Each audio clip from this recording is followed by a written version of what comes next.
Mother.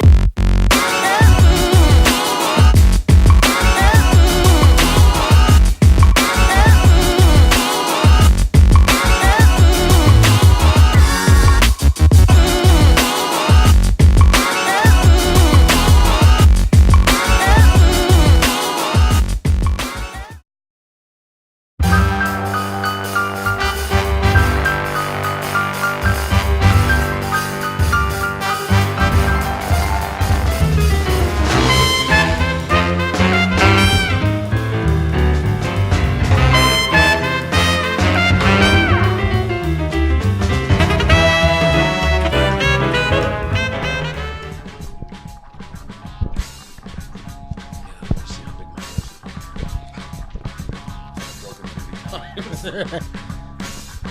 it true that you're a boxer? What's going on, folks? It is Geeked Out right here on DefTal Radio. Welcome, welcome, welcome. It is a beautiful Saturday morning. Woo! Yeah. I just had Not Starbucks. too hot, too. It's not well, too hot, I mean, but the heat's going to definitely get turned up in just a moment. it's 10 o'clock. I know. It's not too hot at 10 o'clock. We're lucky to get you out of bed. Exactly. This is Saturday. But anything for our special guest, John Romita Jr. Ladies and gentle people, how are you? I can get this close. All right. There you go. Easier that way. Anyways, welcome to the show. Thank you. I forgot to introduce my co-host. I'm JQ. This is Free. Yo. And that's Chandler. You. How everybody's awake this morning, right? Yes. Okay, good. All right, cool. From last night. This is Vegas. Yeah, nobody sleeps Is that except true, for the though? locals. Is that true that you're still awake from last night? I did get a couple hours sleep. Oh, okay. My wife made me nervous, but going down in the middle of the night, she went down to play and lost everything in her pockets. Literally. Oh. But I gave her that so she could Right, so she could lose it. lose it. But still bugs She the didn't crap lose out the of me. mortgage, did she? She had a bad night last night. Okay. Bad night. And that's even worse because now she wants to try and make it up. Not going to happen. Like, give me a couple more. I'm going to go home. I'm going to go downstairs and I'm I going got to. 7 or 8 pages to do to make up for her loss. Well, that's why there's go toilets in Vegas because nobody goes home with full pockets. I know. But yeah, No, I have gotten some sleep. I'm That's fine. good. I'm functioning. My best friend in the world, Patron Silver, was with me last night. Yes. He's a great guy. Yes. He helped me out. Yes. Have you he's been there for you. Yes. have you tried Patron Cafe? I have not. Oh my With God. caffeine? Oh my God. So it keeps you awake to drink more. It's yes, Right? pretty much. Are you serious? Oh, I'm very serious. I've never heard of it. Me neither. Oh, you know what? I think it was limited run, but it was Is basically it a dark color? It's dark color. All right, my wife, I'm not going to say which birthday it was, but for my birthday, she gave me a bottle of this. We were in Puerto Rico, Uh-huh. and it's a dark Patron. Patron Añejo? Okay. I forgot. And it is tastes like bourbon, maybe. Oh, my God. Oh, that's different. Yeah, no, yeah. Anybody that likes tequila, you have got to try this. It's the best tasting tequila you've ever had in your life. Oh, Just, There you go. man. If Hopefully you are we a get connoisseur, sponsorship. I'm a wine drinker, but this is Mexican wine at its best. yeah. You know, when we were there, after right, you were there with us. We were there, after you guys left. We went and actually did a tour of the Bacardi factory. Oh, jeez. Yeah, and you- I mean, of course, the How much did you sample?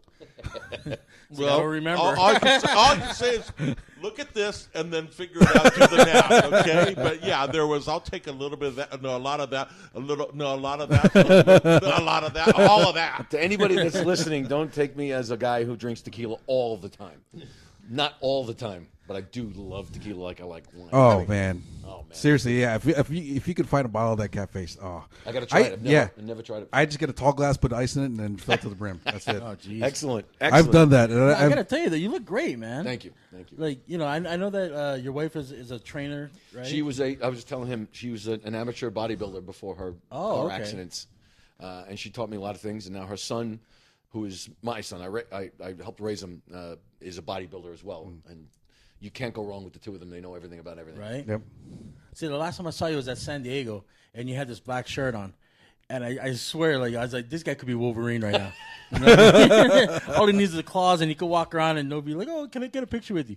Like, you're looking pretty diesel, man. I'm working on it. It's vanity. You don't want to get old, even though you're getting old. You don't want to. Well, right? I mean, considering he sits at his table drawing It's the all truth. day, all night, he's got to get exercise in at some point. The funny thing is that the wife made that comment. She says, "You work at home. You've got to get out. Go to the gym. Don't." Because I said, "No, I just get some stuff for the house." She says, "Get out. You're here all the time. Right, get out of my face. I don't want to see you anymore." So going to the gym became therapy in that you sit at a desk all day, all night, all the time, and it will wear on you. And if you're in the same house as your wife or your husband, you'll butt heads over time. Get out. So I started going to the gym, and it became it became a habit. And I love every minute of it now. Right. I mean, thinking about that theory, like honestly, like you're hunched over, or you're drawing, so you're back and you're sitting on your butt all the time. Yeah. So everything's compressed. So when you go to the gym, you strengthen all those muscles up. That plus you do literally become a recluse if you're an artist. And I know it's not a dangerous business as like somebody who works with their hands, construction or something like that. But you will become I don't know. You get secretary spread at age 30 if you're not careful. You sit at a desk all day. Yeah. You got to move. So I learned so many things from my wife and and now my son, Tony, that I've learned how to do things, how to eat. I was telling him I learned how to eat, how to train. So many things that I didn't know before I met my wife. Yeah, There you go. the diet's important. Oh Amen. my God. He went from being a pasta boy to being what he is today. I do still eat pasta, but But you also eat the salad. don't eat as much of it. That's because he's got a good old fashioned hardcore Italian mama. Sicilian. Don't say Italian I'm without saying sorry. Right? Oh, shoot, whack you upside the head. You cannot say Italian without saying she's specifically a Sicilian woman. Okay. Toughest lady I've ever met. Oh, yeah. Second toughest next to my wife. I could walk around the streets of Manhattan 2 o'clock in the morning with the two ladies. Nobody will bother me Right. ever. But you Don't can mess you with can just start. Your mother won't get bothered just on reputation alone. It's true. Oh God, can I tell a great story about my mother? Yes, Of course, you can please. tell a great God. story. This will preface any discussion of my mother. Will give you an idea what kind of woman she is, what kind of person she is. I sublet an apartment when I was younger to a buddy of mine who I thought was a buddy, and he was taking advantage of me. He wasn't paying. It was I think it was a year long, and he was 6 months into it wasn't paying. And I didn't bother me that much because I knew the guy. I know he wasn't going to disappear. But I told my mother in a conversation that Joey's staying at my place, and are you renting it? Yeah, I sublet. And so how much are you getting? And I stupidly said nothing at the moment. Oh, So I could see the color in her face becoming red. What do you mean he's not paying you? All right. So I told her that he wasn't paying because she says, I know he's got a lot of money. Why isn't he paying? By hook or by crook, I get a call about this was 6 months he hadn't paid me. She calls me up and says, what's his number? I said, 6 months later. yeah. When she realized that he doesn't pay. Anyway, he calls me and says, without saying hello, he says, do you really think by threatening my life I'm going to pay you any faster? What are you talking about? You can't be serious. I didn't say anything. He says, not you, but your mother. What? Apparently, the conversation went like this. How much are your testicles worth? You pay my son now. Without using that politically correct term, she apparently threatened to have his balls cut off or pay me. You gotta and love it. he said, do you think it's going to get you money any faster? I said, I don't know what you're talking about. Your mother threatened my life. She didn't threaten his life. She threatened his testicles. He sent me a check a week later. See, there you go. That's the reason why she was one of the hard-nosed people that had to run Marvel. You know what I mean? Because He's heard that story, John. Yeah, 'cause every He's single heard the time. story. like Chandler was telling us that your mom would call up and say, John, you need to have this, these pages done. It's like, Mom, no, not Mom. This is Marvel, all that kind of stuff. And then she'll call you up 2 minutes later. I heard you're sick, son. Are you okay? True story. Not quite that way, but Right? the way she told it. Well, she said she called up and said, "You're 7 pages behind. You're supposed to have them in by the end of the week." It was Monday, and I sounded like dog shit. Excuse me, I didn't feel well. And she gets off the phone, calls back 5 seconds later. "This is your mother. Are you feeling okay?" True story. True story. That's awesome though. Separating the personal and the business. Yeah. She knew how to do it. She did. Like a pro. Well, I can say that from talking to other creators who have worked at Marvel and worked in the bullpen, they will tell you, working with his dad, absolutely fantastic. Working with his mom, she kept them in line. Right? You It's know, like they loved her. They But- love it with respect. Yeah. They're both depression babies, for the lack of a better term, where it was supply and demand. I don't want to hear excuses. You put food on the table, you have to work. Yeah. Now, of course, it's been changed over the course of 70 years, but this is a woman that only understood supply and demand. The same with my father. And I learned a work ethic from my parents. My brother and I both, and my cousins and relatives, all from our parents. You don't work, you don't get paid. And interestingly enough, the business is a commission business. You get paid, and when we first started, there were no such thing as royalties. And you get paid for the amount of pages that you put out. And I remember guys that were my father's contemporaries were killing themselves, quite possibly might have caused their passing, working hours and hours and hours just to get food on the table. Literally, you need to put in an extra 5 pages a week so you could pay your electric bill, that kind of thing. Wow. So we learned that work ethic from those people. The Kirbys, the Romitas, the Buscemi's, and John Buscemi passing me in the hallway, "Put your effing eraser down, kid. You're not working fast enough." That was the conversation. In other words, don't race. Just what you put down the first, because it was a discussion with a couple of other artists how to get fast and efficient. Okay. And I said, yeah, I really would love to know how to do that. And my father had walked past and gone to another room, wasn't listening. And Buscemi's colorful repertoire, "Put your fucking pencil down." I'd say, "Excuse, put your eraser down. Do not erase. Whatever goes down first is what you should accept." How many pages do you do a day, kid? Pages a day? Pages. And I told him I can get a little over 1 a day. And he said, "That's terrible." Wow. He was doing 5 a day. Wow. Jack Kirby would do 7 a day. So those guys taught us how to work. And he said, "You put your eraser down, and you accept what you've put down first." Now, I literally have not done that, but little things like you're not loathed. You're loath to erase what you don't think is good, what you think is not good.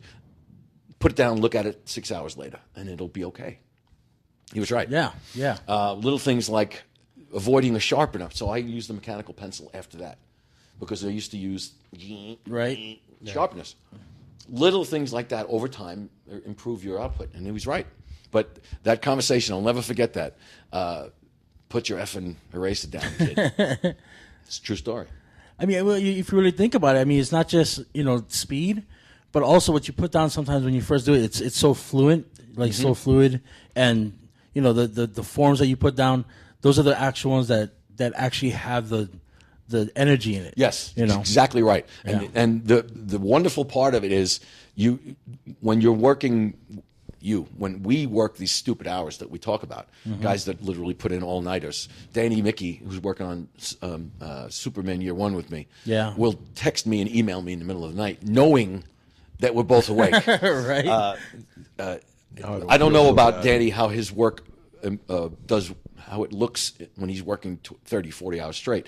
But artists tend to be nervous about the stuff that they put out in the middle of the night. Yeah. And you go back and look at it, like I said, hours and hours later to make sure it doesn't look awful. And oh my God, it doesn't look too bad.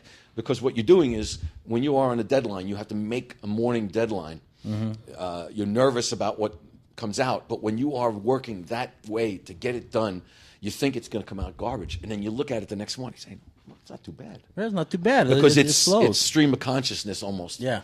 And I've probably thrown out pages from overworking them more often than not compared to working through the night. Yeah, because you're not concerned. You're not being anal about it through the night. Excuse the expression. I don't know if there's a better expression. But anal retentiveness is what causes people to erase and rip up pages thinking, and then you look back and say, well, I should have kept that. Oh, my God. I think that was pretty good. Yeah. Right?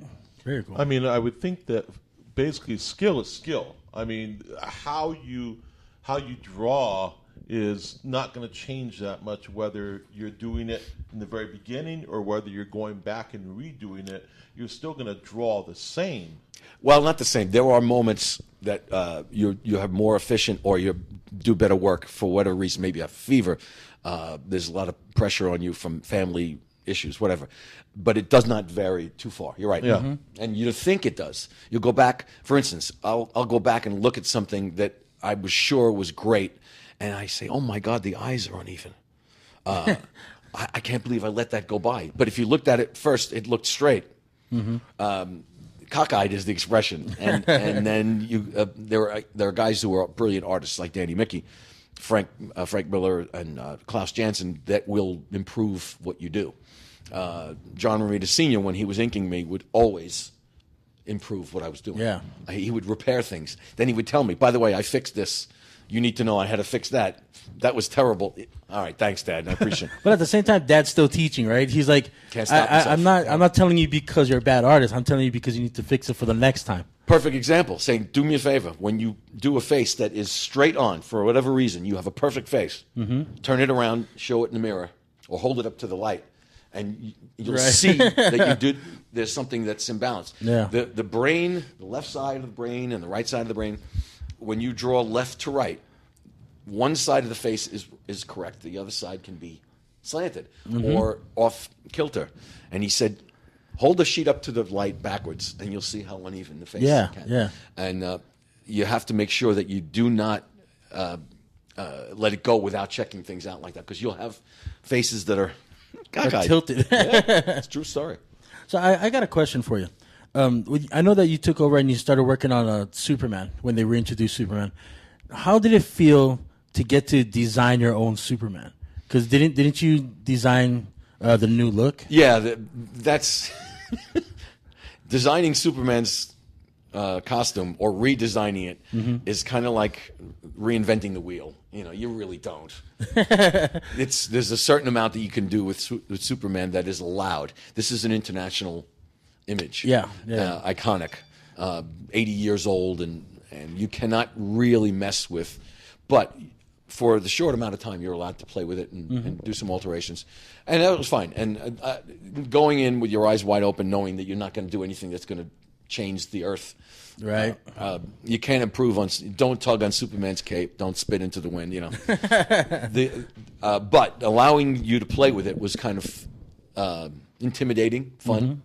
But then when you realize that you've taken over a book that's been done by every brilliant artist that's ever lived, it keeps your feet on the ground. You're not gonna shake anybody's position in life and in the business.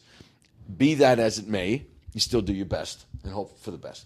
But redesigning it for that short amount of time was a lot of fun. And then changing the fact that his powers would... The thing that we did with him expelling all of his powers through his eyes, if you recall, that storyline was in no small part my idea. But they could not do it long term. Nothing you can do with Superman can be long term. Yeah. We cut his hair, and he loses his powers for 24 hours. I wrote an issue about that. It can't be sustained because you have to have this international icon set in cement for the guys with the suits at Warner Brothers. This is not something you can't change it to a yellow costume, right? So we did this thing with him having a physical problem where he would all of a sudden expel all of his powers, and he would just shoot out of every pore of his body. Where he had to go, I had him at the top of a mountain in outer Mongolia to save people's lives. He was just expelling all of his power, and then it took 24 hours for him to regenerate. Yeah. Which I thought was a great idea, but you can't sustain that. That is true. So we cut his hair, we buzzed his head, and then at one point he has a sip of beer after expelling all of his power. He's with the Justice League guys, And they take him out because he's done with all of his power for 24 hours. They take him out and get him a drink, and he passes out at the table because he's never been drunk before. Never touched alcohol before in his life. Takes 2 sips of a beer, falls over.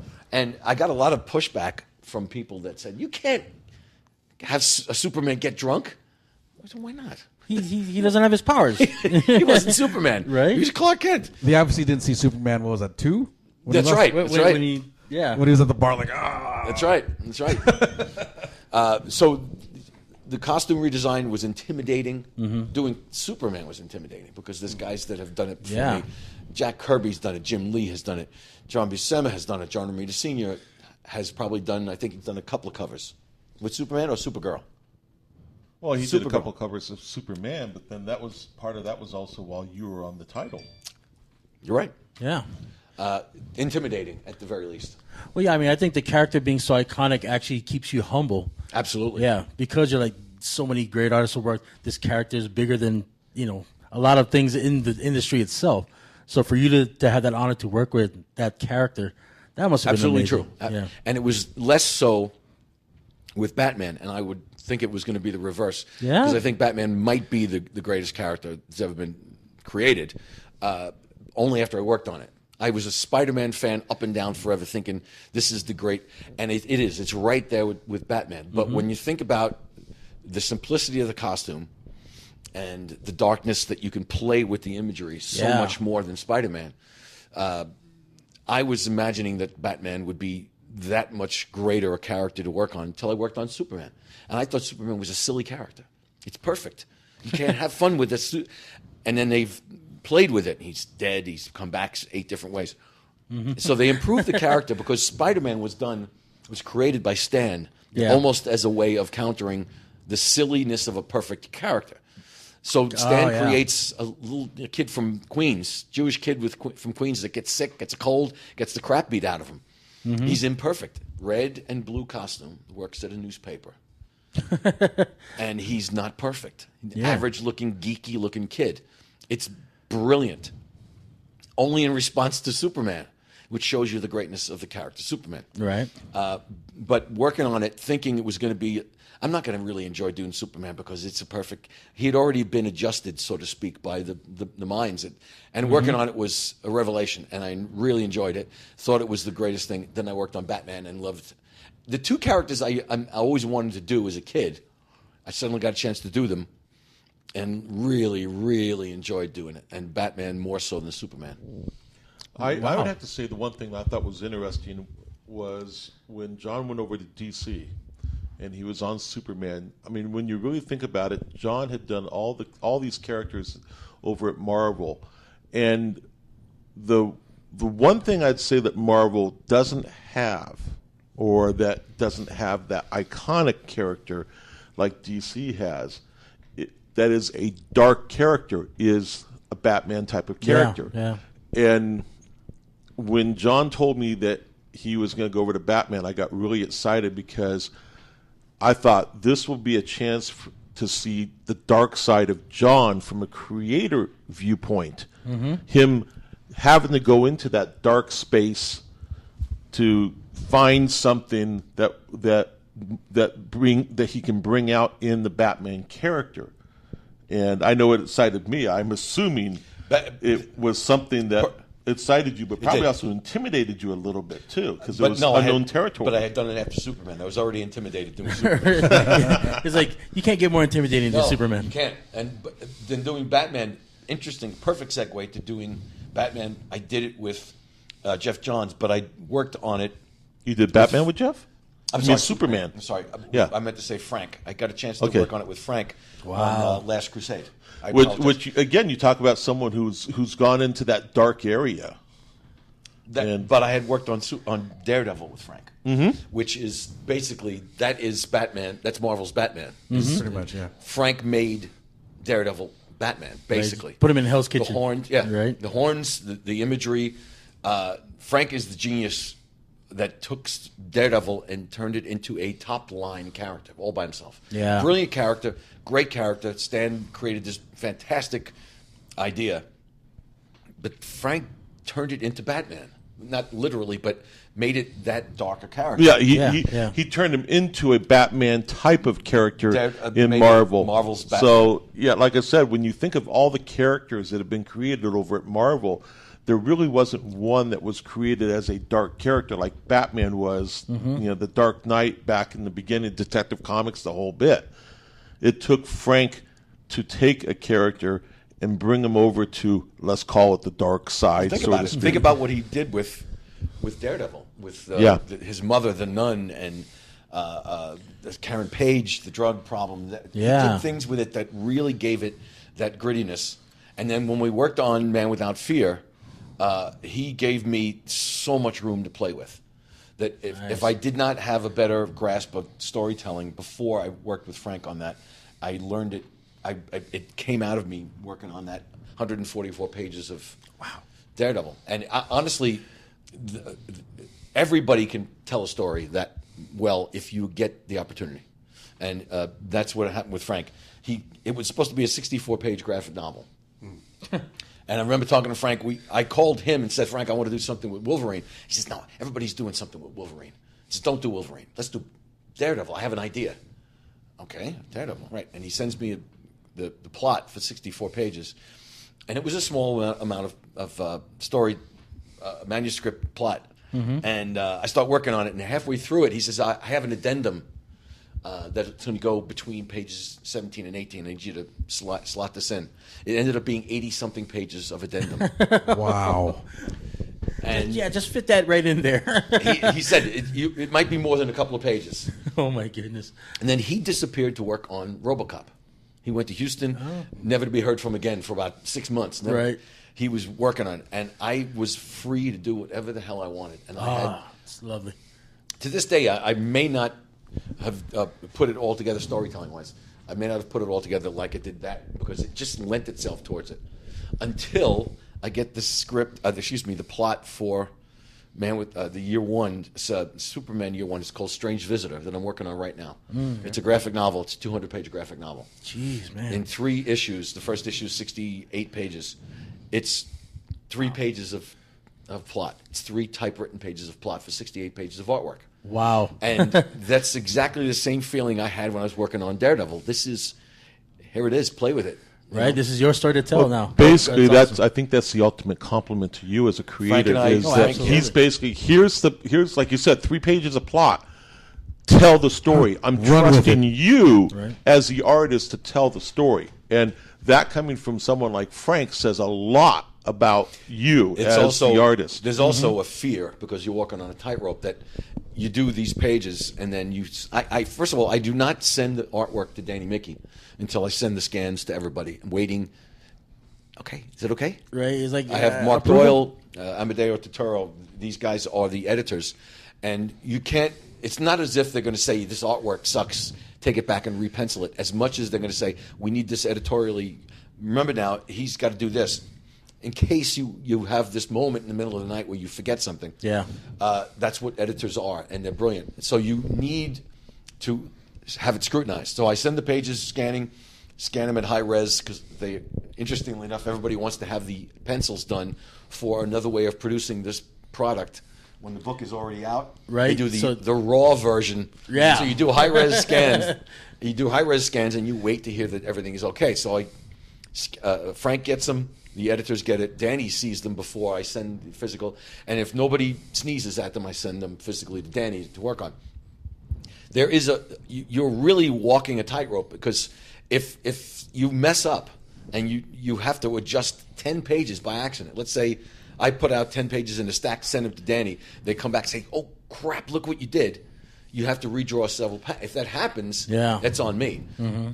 But hasn't happened in a long time. So crossing fingers. Crossing my fingers. So, literally, it's an extreme compliment that they give me that kind of trust. Frank is such a fan of what I do, but Frank is a fan of what I do because Frank allows me to do that stuff from the two of us. Yeah. For lack of a better term, when somebody hands you a blank page and you have to do something with it, you're scared. But when somebody hands you a blank page and says, you know what I'd like to try on this page is this simple comment, and you come up with something that's cool. That's what Frank does. He gives you the ability to play. Oh, that's my awesome. God, it's a playground that I would enter in all day and all night. I love him, working with him that way.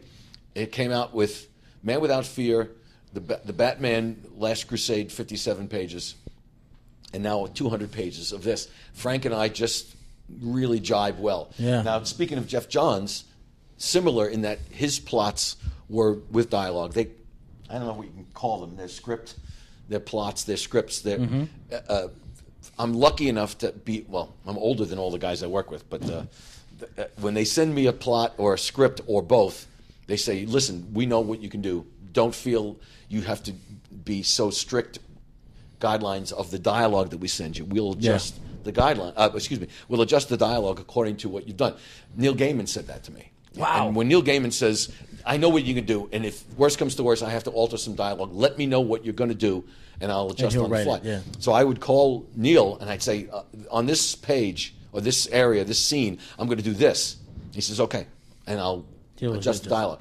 When a writer I get Frank Miller, Neil Gaiman, I've worked with Stan, I've worked with Mark Miller, I've worked with the best writers in the history of this business. Yeah. And they have all said and acknowledged that they will play with their dialogue according to what I do. You can't get a bigger compliment than that. Oh, absolutely. Oh, my man. God. Here I am telling you about it. I don't think I've ever really put it in this term before.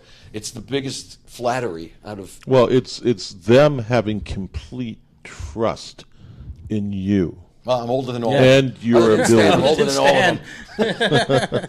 No, but I'm talking about that list you just named off. Stan and John, Jeff and Frank and those guys. It's them having complete and utter trust in what you do and your abilities. And again, that goes to just really say something for you as a storyteller. This is what I do in my own mind. I'm trying to navigate comparing myself to other guys, other artists. And I don't really compare other than I envy the guys that are great, and I try to understand what they're doing maybe that I could learn from. Aside from that, if I'm taking it too much to heart that I think I'm the second coming of Jack Kirby or John Romita and John Buscema all rolled into one, you're going to lose your footing. You're going to think you're too great, and you're not going to improve. So I always play myself down so that I can improve. And I look at guys like Jim Lee, and I look at the Kubert brothers, and I look at all these brilliant artists, Frank's work, my father's, Buscema's, Kirby's, and it always sets you back on earth. But if I'm dealing with guys who allow me to play like I do, and it comes out well, I don't want to get too full of what I'm doing, as opposed to I give them nuts and bolts. I give them what they ask for most of the time. I don't alter everything that they... In other words, I told Jeff Johns this. I said, I'm not trying to change what you're doing. I'm trying to give you what I think I should do of your stuff. If it's different from what you want, you tell me, and I'll change it. Oh, no, it's not. Don't worry about it. And especially with Jeff, because I'd never had a chance to work with Jeff before, and I was working on Superman. Yeah. Oh, my God, this is really jumping into an ice lake. This is going from a warm climate, and you're jumping into ice, and you're terrified that you're going to drown. Yeah. And he was... Jeff Johns is Jeff Johns. You can't not have a great time with him. But I told him, if I do anything that you don't like, you got to tell me. I'll change it. He says, oh, my word. Don't worry. Give me what you get. So Jimmy Palmiotti says, you don't mess with panel designs, do you? What do you mean? He says, well, you give blocks and rectangles. He says, it's meat and potatoes. It's what you need, but you do it this way better than guys do it. I cover up my artistic deficiencies. I'm an average draftsman. I swear to God, so many guys that are better than me. But I have a storytelling knack that improves the artwork. It's sleight of hand. It's like a guy that plays with a coin in this hand, right? And then he's stealing your wallet with this. Right, yeah. I'm not quite the thief that I'm portraying myself. But if you're looking at the storytelling, and you're looking at the way the story is, and at the end of the story, wow, I really love that book, and the artwork is, then that's all I want to hear. I don't care what they think about my artwork. But when a book comes out when Kick-Ass comes out, the 6th issue is just coming out next week. Mm-hmm. I think so. Yeah, the final issue of the 6-issue run. When somebody says to me that was the greatest 6-issue run and we loved it, and the artwork was okay too, so I did my job. The greatest 6-issue. When somebody loves that story, as opposed to paying attention to the artwork, then I'm doing my job. I don't need to be told I'm the best art, and I'm not. There's guys that just blow me out of the water. I've done and it took Romita Sr. so many years to convince me of that small detail. You don't have to. You don't have to be Cecil B. DeMille. You don't have to be Coppola. You don't have to be Steven Spielberg. The story has to be great, and that's what ends up. I work on that.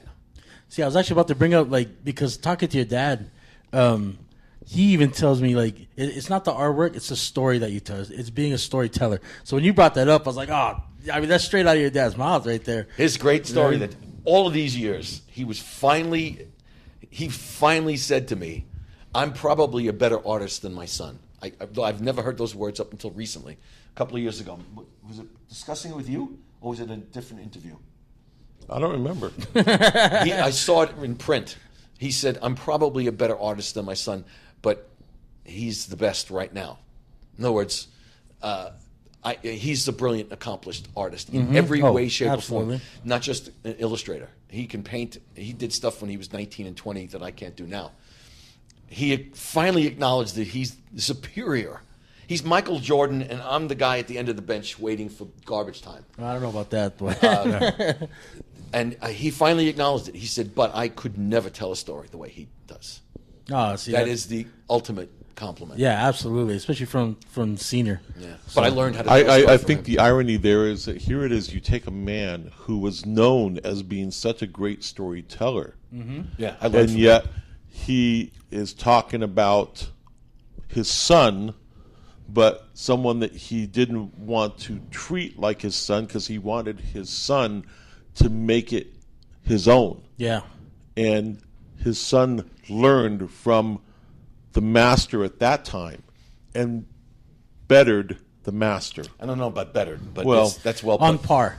That's well put. At least on par, yes. But you have to understand something. Before I became an artist, my father would take my son, my brother and I, and his 2 sons, we'd sit in front of TV, black and white TVs, on a rainy Sunday in the summertime when there was nothing to do, because he taught us how to play every sport. My father was, we were playing baseball, and I learned how to throw a curveball because of my father, learned how to box because of my father, how to protect yourself, and all that stuff. You mentioned boxing. Actually, I heard your mom taught you boxing, but that was just a rumor. No, my mother taught me how to fight dirty. Okay, there we go. Corrected. She taught me how to fight dirty. My dad is the one that told me how to do this. That's it.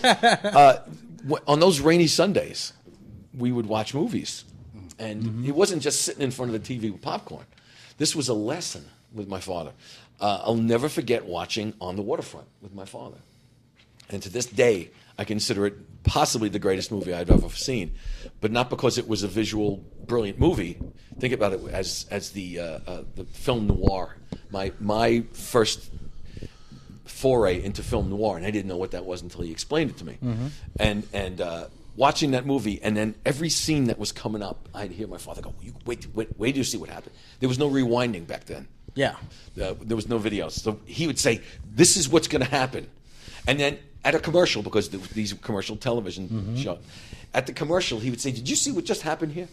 Remember, this was supposed to happen this couple of moments before with this, when Brando does this, and Johnny Friendly is the bad guy. You know what he... And the two of us, our eyes would be wide. I didn't even think about that. When the movie came back on again, the two of us would watch it in a completely different way. Yeah. Because my father explained to us what storytelling was. This is brilliance at its best. Then when movies subsequently would come on, 12 Angry Men, was originally a Broadway play with Henry Fonda and a bunch of other actors. And he would explain to us what's going to happen, knowing what's going in. This was a boring visual movie. Boring. It was 12 people. It's 12 guys in a room. 12 guys in a room discussing. Yeah. And he said, you can't enjoy a movie more until you see this, and you're not falling asleep watching a boring movie. He says, you got to see this. And all of a sudden, the two of us who wanted to see Superman and Godzilla versus King Kong, that's what we wanted to see. We were watching a Henry Fonda black and white movie, and not 1 minute went by where we weren't excited about watching that movie. Storytelling. Yeah. This is what sunk in with me. We watched a movie called Inherit the Wind. Another great black and white movie based on the Scopes monkey trial. Do you remember anything about that from the no. turn of the century? Scopes monkey I trial. remember having to read the book in A teacher was arrested for teaching Darwinism. Oh, okay.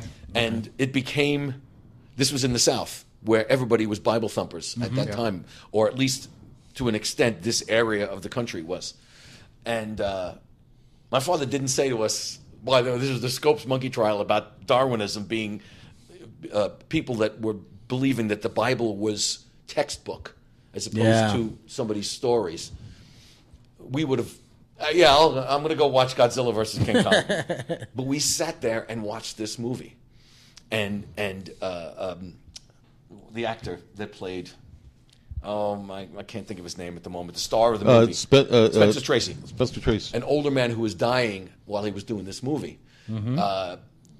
The greatest acting job you ever want to see. Now, we were brought up Catholic, and we were taught that the Bible was important, but my parents always minimized that kind of stuff for logic. In other words, there were dinosaurs. There wasn't Adam and Eve. Yeah. Come on now. But Dad, we're being taught. Come here. Let me explain something to you. But when we watched this movie, this was so much more important than a film. We taught us but it was people sitting in a theater. In a jury room. Another movie that was boring visually. The guy gets arrested because he was teaching logic. Oh my God, this is what we had to learn. So these films were taught to us in a storytelling way. That I feel bad for kids that didn't learn this when they were younger. And it played into comics when I grew up into the business, learned how to tell a story. And one final boring anecdote, I watched a movie called The Big Country with Charlton Heston and Gregory Peck. And Charlton Heston is a badass cowboy, and Gregory Peck is a Navy, he's a sailor. And he was going to marry Charlton Heston's daughter or sister, I forgot what it was. And she's not good enough. He's not good enough for the daughter, and Charlton Heston hates him, hates his guts, thinks he's a pansy, and the two of them, after Charlton Heston has been picking on him, calling him names. He's a coward. He's you're not good enough for my daughter or my sister. He says, we've got to settle this. Gregory Peck says, I'm not going to fight you. I'm not an animal. Finally, in the middle of the night, Gregory Peck knocks on Charlton Heston's door, wakes him up. Come on, let's take care of business. And they walk out 2 miles into the field and beat the crap out of each other. But there's never a moment where it's just obligatory. It was done so well that they pull back. No, it's this close-ups and they're beating each other to death. And they pull back. This is a gigantic field.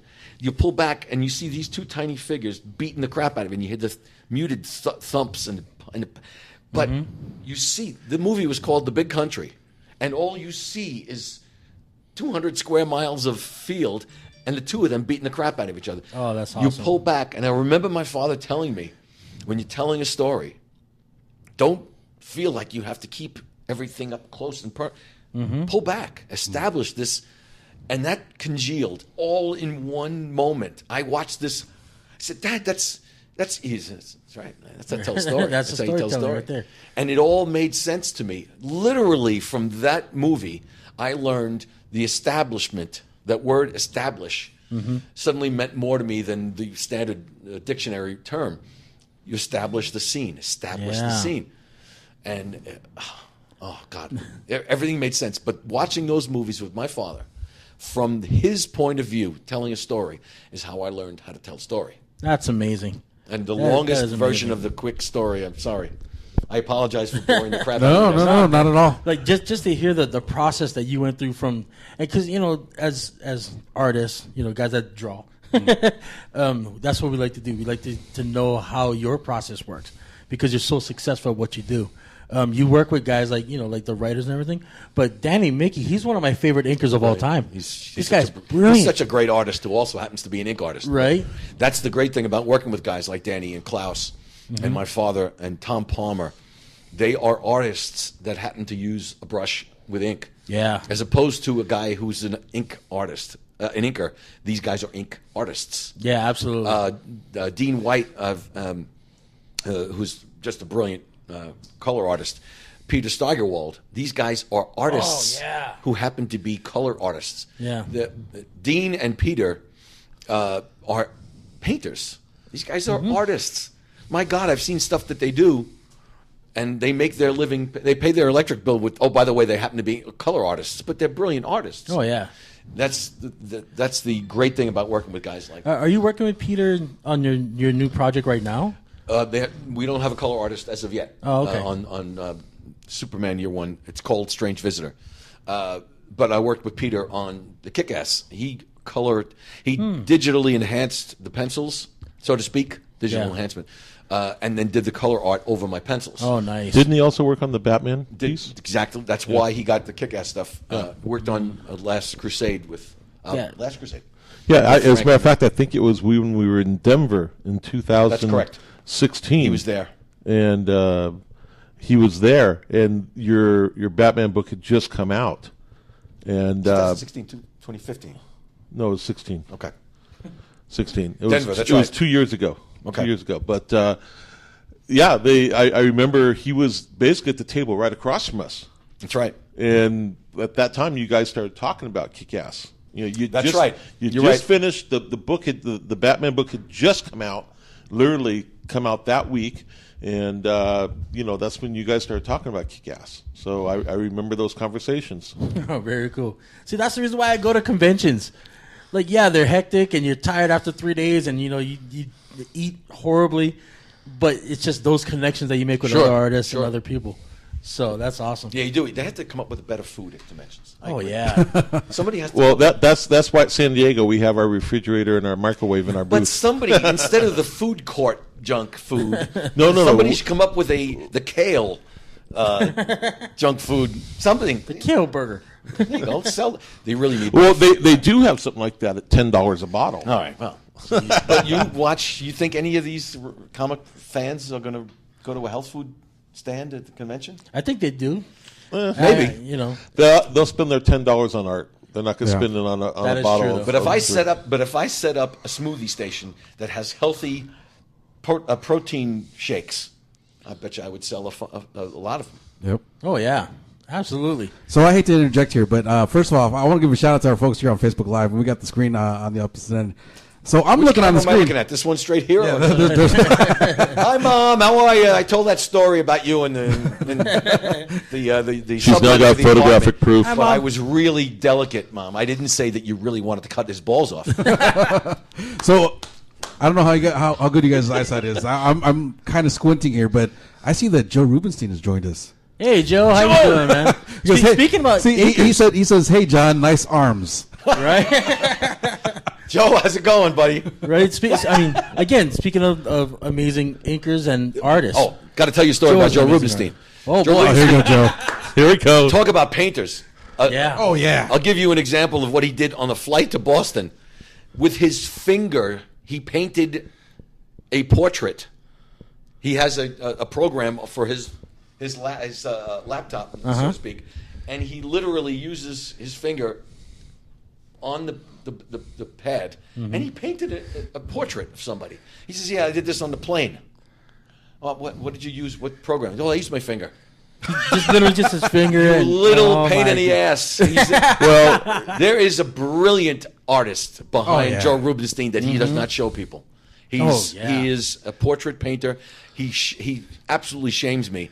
When I grow up, I want to paint like that. I swear to God. Oh, yeah. If I grow up, Joe, you're fantastic. So I do have another question for you because we're doing interviews. What was it like transitioning from like Marvel work, because you did Marvel for a while, like with X-Men and all that stuff. Basically did it for his whole life up to that point. Yeah, exactly. Up until you went over to DC. What was that kind of transition with the characters, with the editors, with Jim literally telling you got to come on this side, you got to get on this side, let's go. In my mind, I was intimidated. Only in my mind. There was never a moment where anybody from DC made me feel uncomfortable. Mm-hmm. But the thought of changing companies at this stage, somebody likened it to Derek Jeter going from the Yankees to the Mets. That kind of disruption. But I can't hit a curveball, so let's get that out of it. But going over there, I was terrified because suddenly there was a big noise about it. Yeah. And I was going to get paid attention to beyond my normal scrutiny, and that was a little bit terrifying. What if I'm not good enough, so to speak? And Superman fans said that. He doesn't do Superman. Get him out of here. We don't want to look at this. Your first DC project was Superman? Yeah. Yep. Oh my God. And in my mind, Wow. I'm thinking this is the most iconic, the oldest, for lack of a better term, this is the senior character in the business. Mm-hmm. And I was following, I think Jim Lee had just done a run with Frank. Was that true? Frank Miller, the two of them were working on Superman? I don't remember, but I was following Jim Lee.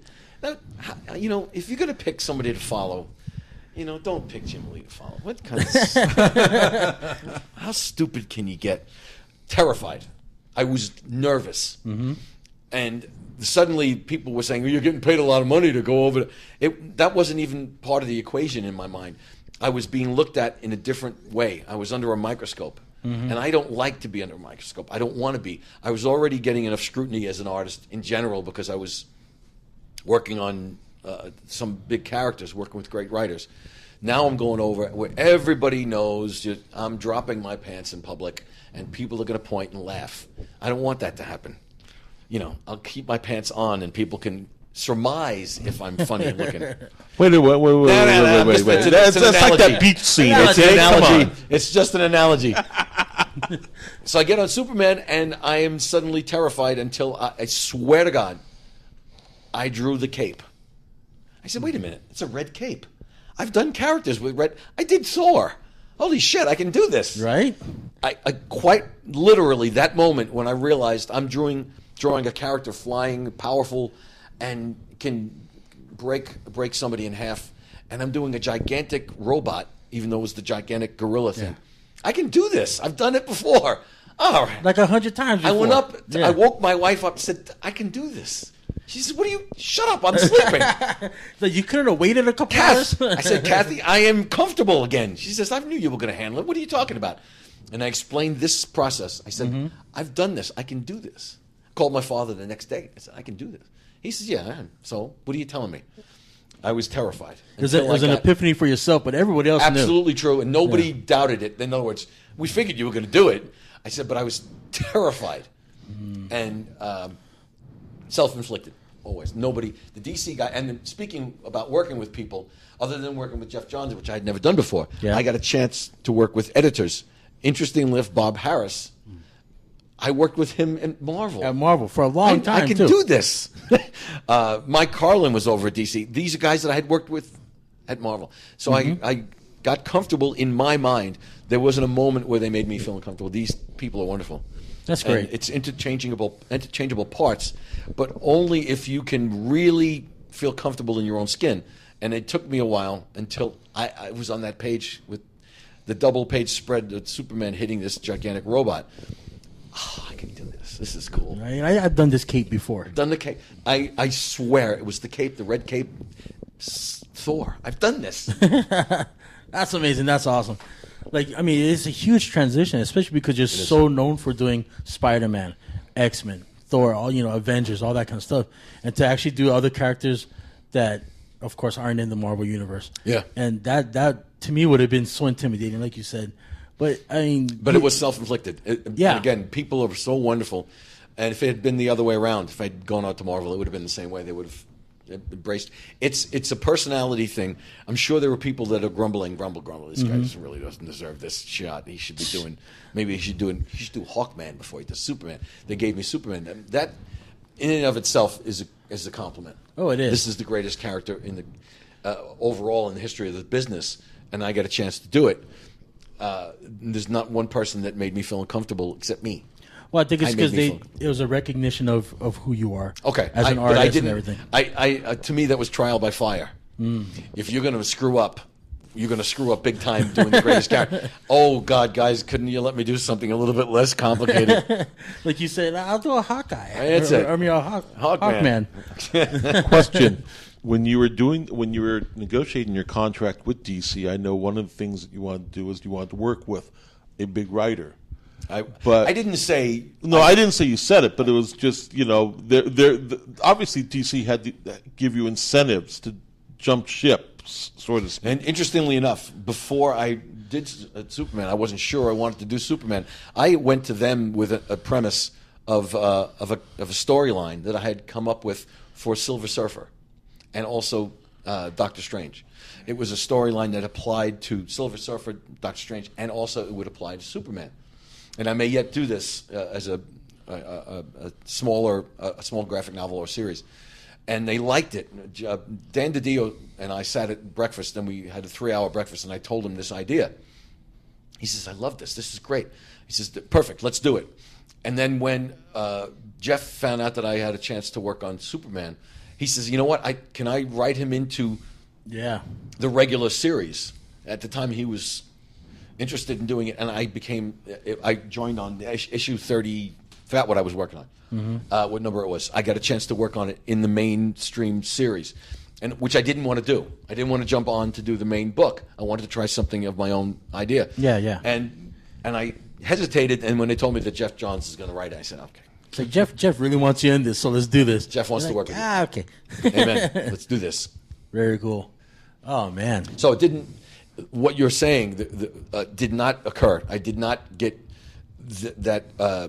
The terrors were out of the way quickly, but I was nervous going in. Yes. Oh, okay.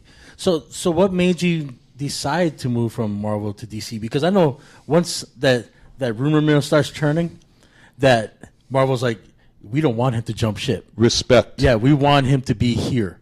So what made you decide to move over? Respect. Yeah? I don't know. I what Chandler's saying it plays a part in it. Again, self-inflicted. I don't know what was on their minds at the time. Okay. Maybe Disney had a lot to do with it, saying that we don't need guys that get paid this way. Oh, maybe. Gotcha. I don't know. There was, now mind you, for 7 years prior to my departure, I had never asked for a raise. What happens is you get paid according to your sales, which is, I used the word commission before. That is really walking on the edge of a cliff. Oh, yeah. You've got to get paid according to your sales. If you don't, you're not going to get paid. In other words, if the sales don't reflect what you're working on, sorry, hey. So I never asked for a raise ever. I got performance bonuses, so to speak. And at the end of that 7-year term, my contract was up. I really don't want to tell this story the way I thought of it when they first said this to me. They didn't offer a raise at the end of 7 years. And I said, wait a minute, I haven't asked you guys for a penny more in 7 years. Yeah. Come on, wet my beak a little bit for the Godfather term. And they said, no, we like the way it is. And I took that. And now this was not the necessarily the artistic brain trust at Marvel doing that. This was their negotiator. Gotcha. This is the brilliant negotiating tactic. Okay. And I did not scream and yell on the phone. I could have said to this person, I am in the business longer than you are alive, you little prick. I wanted to say it so bad. You didn't want to say it. But I didn't wanted to, because but you I knew didn't. the guy very well, and Yeah. I do respect him, and he is a brilliant negotiator. But that's the term that a whole bunch of people at a bar said I should have said. Are you crazy? Why didn't you tell him to go blip it? So it didn't work out that way, but DC heard I was in between contracts. Oh, see. And Dan DiDio, who had accorded me a couple of times, came up and said, you're not going back to Marvel. You're coming here. Yeah, you're coming here. And I chuckled. Yeah, right. 36 years with Marvel. I'm just going to work out. he offered me a chance to do a couple of things and said, we will give you this, and this. Let's work out the details. Matter of fact, I'm going to send you a premise for a storyline. This was after we had discussed my idea. I said, I do have an idea that I've always wanted to try, and I could have worked with Superman as well as Silver Surfer. He says, let's talk about this.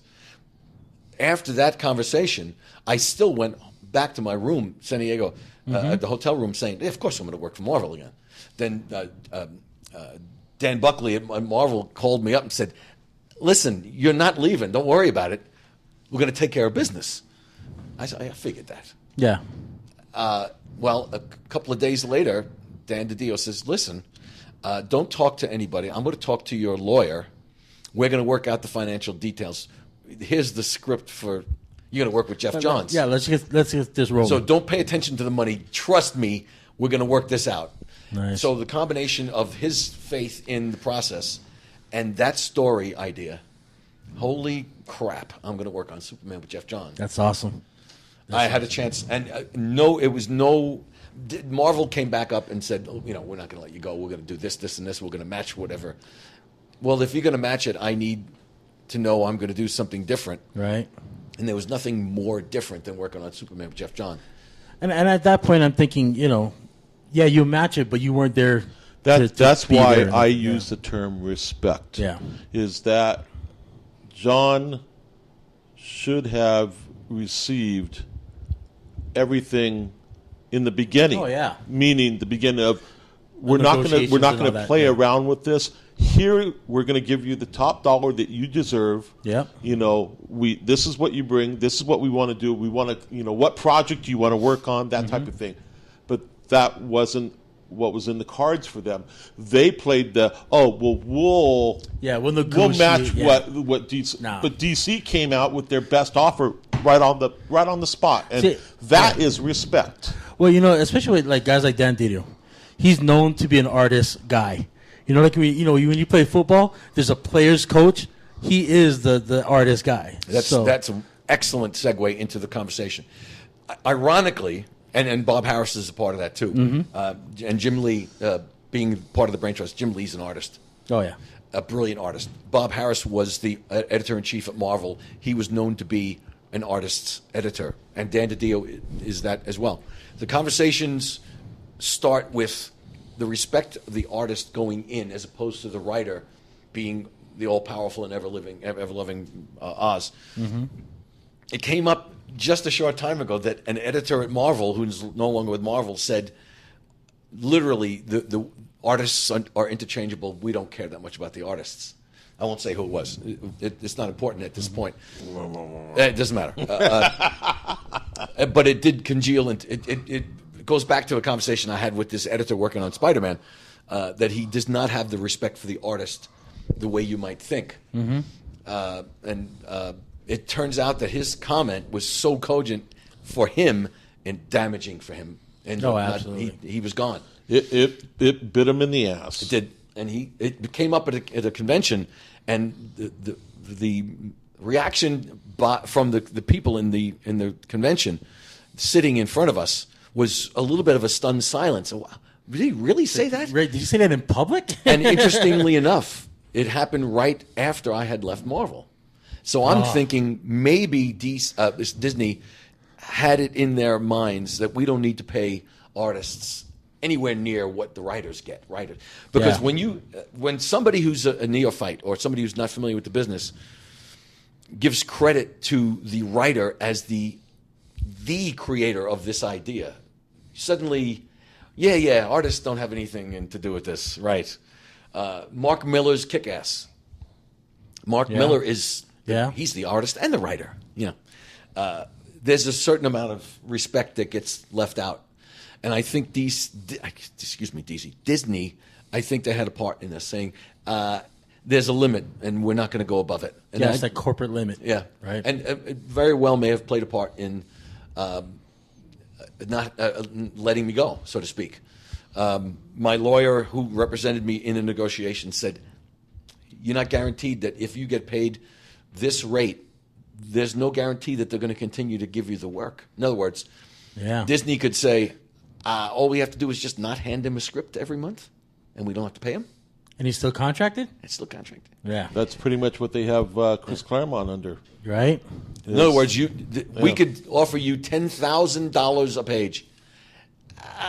The script didn't show up this week. This gotta month we don't have anything for you. That's it. We don't have anything for you. Disney, excuse me. God, I'm getting this. DC guaranteed every month there was going to be something waiting for me. See, and I think that's probably like one of the shifts. I mean, Marvel's got the movies and they're successful in that fashion, but in the actual comics, DC, because honestly, I don't know who the editor-in-chief is over at Marvel.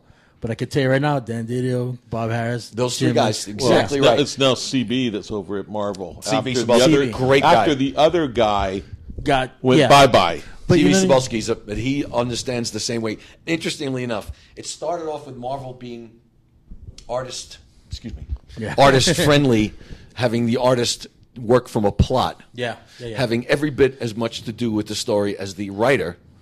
And now it shifted, and now DC is doing that. Mm-hmm. They're allowing the artist to have a say in this. It was the Stan Lee way of exactly right. Basically, they called it the Marvel story. way. Well, the Marvel way, but yes. Technically, but I mean, Stan Lee way. if the Stan Lee way is Stan Lee's jumping up and down on top of his sofa as he's trying to illustrate what's happening exactly in the right. scene. He's gonna jump off of this. True story. That's a true story. Right? Describing a plot to so my father. animated. Yeah. Describing a plot to my father without words, without handwritten anything. Uh-huh. My father is sitting there with a pad. Like, he's just writing trying to- notes. And Stan is literally hopping off the couch, showing the position of Spider-Man in this moment. Because my father had a habit of drawing characters too beautifully, so to speak. Well, because of the romance. The romance books. Yeah. So he's right. That's a great little anecdote about Stan. So that hence the Marvel way of Marvel story way. Stan Lee of way. building the story. Right. It was Stan Lee's way of building the story, and it was interesting because back during that time, DC was okay. Here's the script. Give it to the artist, Right. and that's how Marvel was able to pretty much kind of take over the superhero genre back in the 60s, where you saw that shift take place, and it took DC a few years to figure out, okay, if it seems to work for them, maybe we need to start doing that over here. So yeah, I mean, and sure enough, Marvel, what did they do? They started doing it the old DC way. The funny way is the script way, because you are scripted, you are held in by what the writer does or says. Mm-hmm. God bless all the brilliant writers in the business that I've worked with. They're not artists, but they do know what they like visually. If they tell me in a script, this scene, I'd like this, and here's the dialogue, I can navigate, but you are restricted by the dialogue, expressions, movements. You have to tell a story arranged by the left to right, excuse the expression, the progression of the dialogue. Suddenly I have to set up a room to navigate the dialogue. Instead of me setting up a scene the way I would love to see this scene told, have the writer fill the dialogue into my scene. Yeah. You are scripted. You are cemented in by the dialogue when you get a script. Now I'm lucky enough to let a writer tells me, okay, we'll adjust the dialogue according to what you've done if it works out that way. You have to, when you have to cross balloons, excuse the expression, the feeder of the balloon. When you have to cross a balloon to fill to have the dialogue make sense, you've done something wrong as an artist or a writer. Yeah. When I get a script or a plot, now they're called amalgams. I can't think of a better term for it. When I tell it, that doesn't have to happen. It flows left to right, and when a scene flows left to right, and then the next page, it also flows left to right. I don't have to do any drastic adjustments of figures. Yeah. There are moments when you have to, as an artist, when you have to mess with your artwork to fit the dialogue. That's not right. It shouldn't be that way. When the writer can tell a story, can tell a dialogue according to the way you've done it, and it looks beautifully designed and drawn, and then the writer can just adjust easily. Yeah. Why can't we do that? Well, that's where we are. Whereas scripts from a million years ago, you had to leave the third of the panel blank for the dialogue. Yeah, for the top part. and that no longer plays into the scene because now you can put dialogue, put a balloon down in the right-hand corner of the page. What's wrong with that? Why can't you do that? Why can't I design a panel with the head of this great character looking down in the panel? Have the dialogue below his head. Yeah. Why do I have to leave a third of the? And here we are. Right. We're allowed to play in my playpen, so to speak, or as an artist, not me literally, the artist's playpen. What kind of writing style do you like? I mean, because I know you got the plot line and all that done. Do you like it page per page? Like on this page, I need you to do this. This page, I need you to do that. Or do you like it just one solid block? Where Great question. Yeah. It's a little bit of both. With Frank and with Mark, with Neil and those guys, Jeff, they'll give you the overall plot. And when there's something that they really are excited about, they'll say, on this page, I need this. Oh, okay. So to speak. So with Frank, he'll say, there's a 7-page scene coming up. Let's do this. With this Superman Year One thing, it didn't even come close to that. It was, I wish I could show you the plot. It was, Superman he lands and he's 14 and he does this. Leading up to turns 14, I have 40 pages of artwork. Wow. So that comes with, I guess you could say respect, but Frank knows what I can do with this. And I'm playing with it. He gave me a line. We're retelling the origin, so to speak, but it's not. It's just our version of it. From the infant's eyes, he takes off in the rocket. So I took that literally and told the first 7 pages or so, 10 pages. It's literally from the eyes of the baby, like the point of view of the kid is in the rocket, and in other words, the parents wrap him up as the baby's watching Krypton disintegrate in front of his eyes. He gets wrapped in a blanket. It's all from the baby's angle. The mother and the father wrap him in a blanket, put him in the rocket. All you see is the scene through the eyes of the slit in the blanket. Oh, nice. And he gets carried, and from that scene, he's watching the Kryptonians panic as Krypton is disintegrating in front of his eyes. Yeah. They carry him. The mother's carrying him, and the father is running in front of them like this. Come on, we got to run. And they run into the area where the rocket that the father built. Before we go any further, are you allowed to talk about this? No, not. But the scene plays out that they carry him into the rocket launching room, and they place him into it, and they close the hatch, and the baby watches his parents die. Oh, wow. That's such an and impactful watches moment. Krypton disintegrate, and then he takes off. So Frank allows me to do that kind of thing. That is amazing. And that is That's not intense. necessarily, Yeah. and not necessarily him saying, "This is what I need you to do." He said, from the baby's eyes, he gets saved by his parents and takes off. So I just kind of went a little further with it. This is what I'm talking about working with Frank and great writers, is they allow you to be great, so to speak, for lack of a better term. I don't know if an artist can do that for Frank Miller. Maybe artists can turn writers into better writers because of what they put in front of them. Yeah. But I think great writers allow artists to be great. That's amazing. I mean, that's when you know you're actually a great writer, when you allow that There you go. Combination between artists and writers to elevate each other. So Correct. that's really cool. That's when you have a great combination of a writer and artist, is when the two of them allow each other to be great. And working with Frank, I can't imagine a more comfortable situation for difficult work. Working with Mark Miller on Kick-Ass is the most challenging work I think I've ever done, because he asks you to do things that are unbelievably difficult, but it comes out great. Like give me an example of that, because I read Kick-Ass all the time. Every bad guy in the Kick-Ass series that I just completed had 12 thugs working with him. So every scene is Kick-Ass fighting 12 people. the scene starts off, the first scene of the first issue, this great character, my God, she's brilliant, Patience, in the Kick-Ass costume, is in Afghanistan, and she's got 4 terrorists in front of her, and she's got a gun to her head. How does she get out of this? After she caps the 4 of them, then she runs into an area where her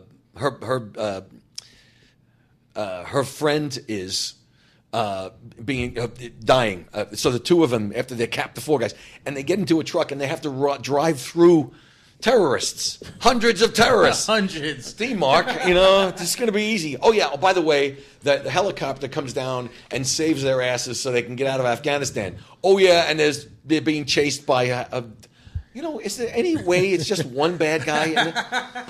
Maybe 2. How about it? 2. And then when she puts the costume on, the Kick-Ass costume, she's got 2 kids. Mm-hmm. Her sister's got 3 kids. And the bad guy in this also has dozens and dozens of co-workers, thugs that attack her. Can't we have one bad guy just once? But see, that's This sounds like a movie to me. That's the thing with Mark, though. I think it should be a movie. Like, Mark actually writes how life really is. Yeah. Because, I mean, let's be honest, most you go. people, you got 3 kids. One bad guy can't cap. Exactly. Patience is a badass, and she can just cap one guy in a second. Yeah. 12 guys, it takes a little longer. Yeah. But this is one of the better. Speaking of Mark Miller and Kick-Ass, this is one of the better characters ever created. Now the Kick-Ass character is great, but the lady that we put into the costume is such a great character. She is such a badass. I love it. That's Mark. Mark does that kind of thing. That's what makes Mark great. And by the way, you have to draw this. I'm sorry, you sink or swim. He throws you into the ocean with rocks tied to your ankles. You better learn to tread water, baby. Right. If you swim across the ocean and you make it, it's going to be great. If you don't, you're going to die. Right. That's Yeah, Mark Miller it's either do or die. So so you have these relationships with great writers, right? Kind of going back to the whole you and Frank and Daredevil. Is there a character nowadays that's kind of on that level that makes you want to like? Oh man, I could totally. Me and Frank could totally make this character like flip it on this lid. Frank and I, we could. I think Frank, Mark, Jeff Johns, Neil Gaiman. I could.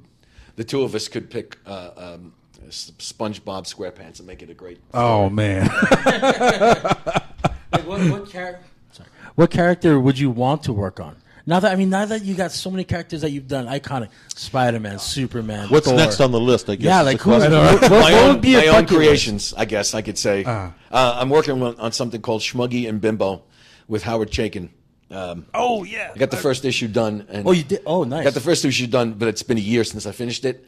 And the producer that likes the story emailed me and said, "I think we need issue 2 done. What are you doing? What's taking you so long?" I said, "Well, I'm not getting paid for this." Yeah. And I had to do it on the side. But right after I finished the first issue, Kick-Ass came about, and I had a chance to do Kick-Ass and also work on Superman at the same time. But I was working on a different series before I got on Superman. Now I have to do Superman and Kick-Ass at the same time. I wasn't getting paid for doing Kick-Ass. It's all back-end money, so to speak. There was no page rate. Yeah. And I was limited by the ability, by the work I was doing to work on Schmuggy and Bimbo. Well, now that I finished Kick-Ass, I can do Schmuggy and Bimbo at night and on the weekends, so to speak. And the producer said, "You better hurry up and get that second issue and third issue done because we need to get those books done." Yeah. This was all pencil, black and white.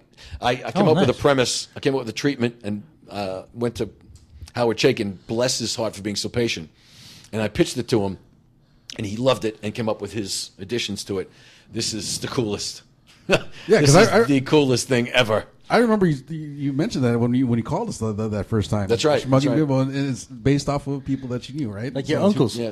Well, not my uncles per se, but 2 guys that grew up with my parents back in the 40s. And Howard loves the 2 characters and said we're going to bring it up to the 70s. He says if anything could compete with the gritty 40s, it was the disgusting 70s in New York City.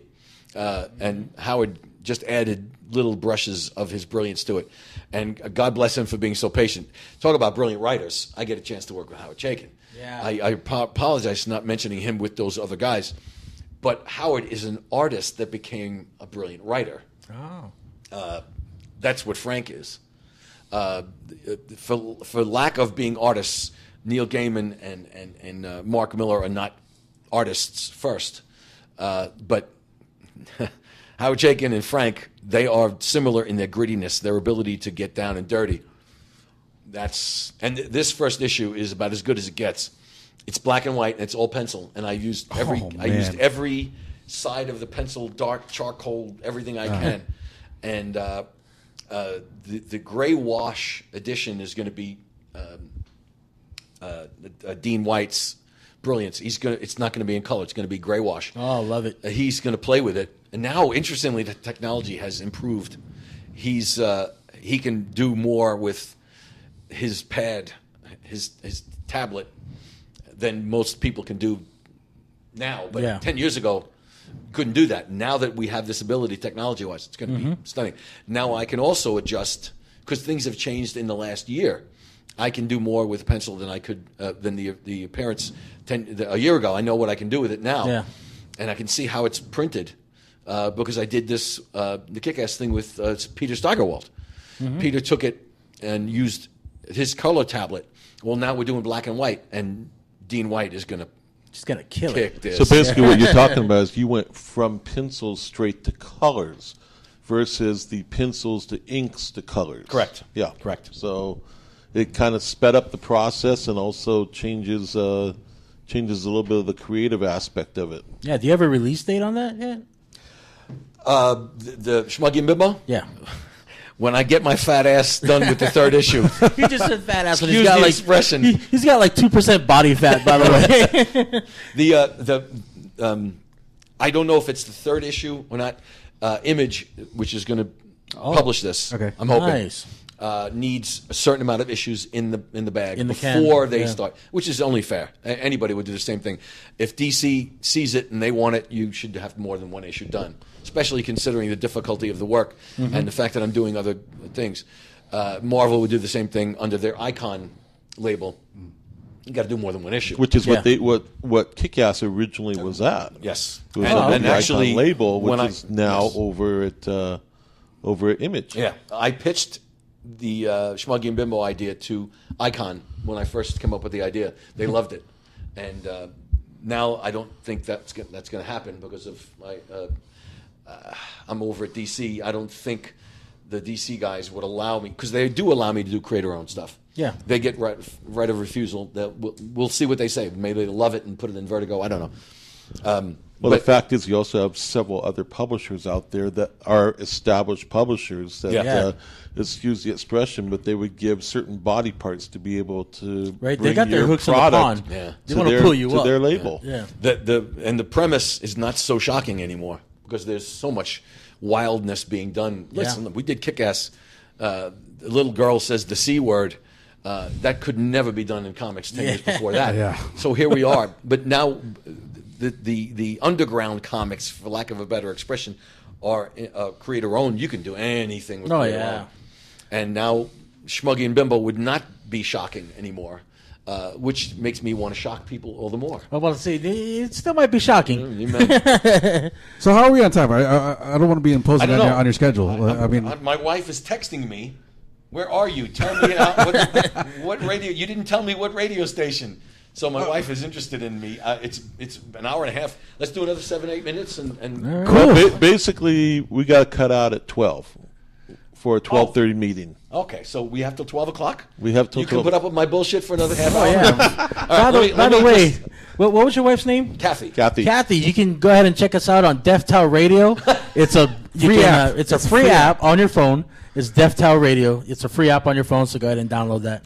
Wait a second. I'm going to call her. Oh, here we go. I'm going to tell her that we can't. I'm on the air. I can't. You didn't tell me what radio station. How's it going? Are you alive? Say hello to Sharon and Chandler. P.S. Honey, break a leg. You want to type it back? I'll respond. Oh my God. All right. See that right there? That's true friendship, by the way. That's true when you trust enough to here, text my wife, and he's like, This is Chandler texting you back. Make sure she knows it's you. right? Oh God.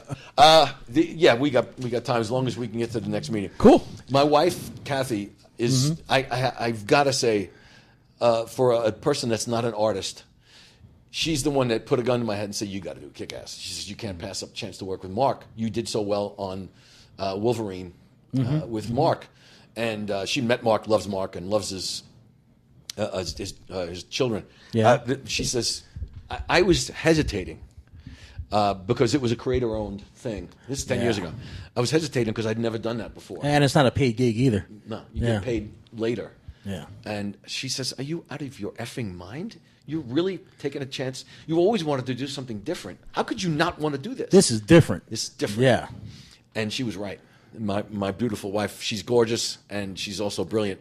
So there's part of me is having a strong wife, having a strong partner in life. That is the lady. Now I had my wife, my mother and father behind me, but when I met my wife, who could beat the shit out of me at a drop of a hat, she's strong as an ox. God bless her for all the operations that she's had from her car accident. I still would not want to get hit by her. I wouldn't want to get hit by anybody, but she can break a jaw. This woman is tough, but she is that way emotionally. My wife went through a car accident that would kill anybody, and killed her 3 times. She got brought back to life. Wow. She got driven off a cliff by a drunk driver. Like pushed off a cliff? No, he was driving. She didn't know how drunk he was. Oh. In a convertible vet, drove him off a cliff. Whew. Now this is going to choke me up. All right, all right. Okay. You can say whatever you want. Yeah, send it. As long as you say this is Chandler That's it. first. This is Chandler. That's what I said. I got to tell you a story about my wife. We have extra time. This woman in a car. It's going to choke me up because I think about what happened to her. The guy drove her off a cliff drunk.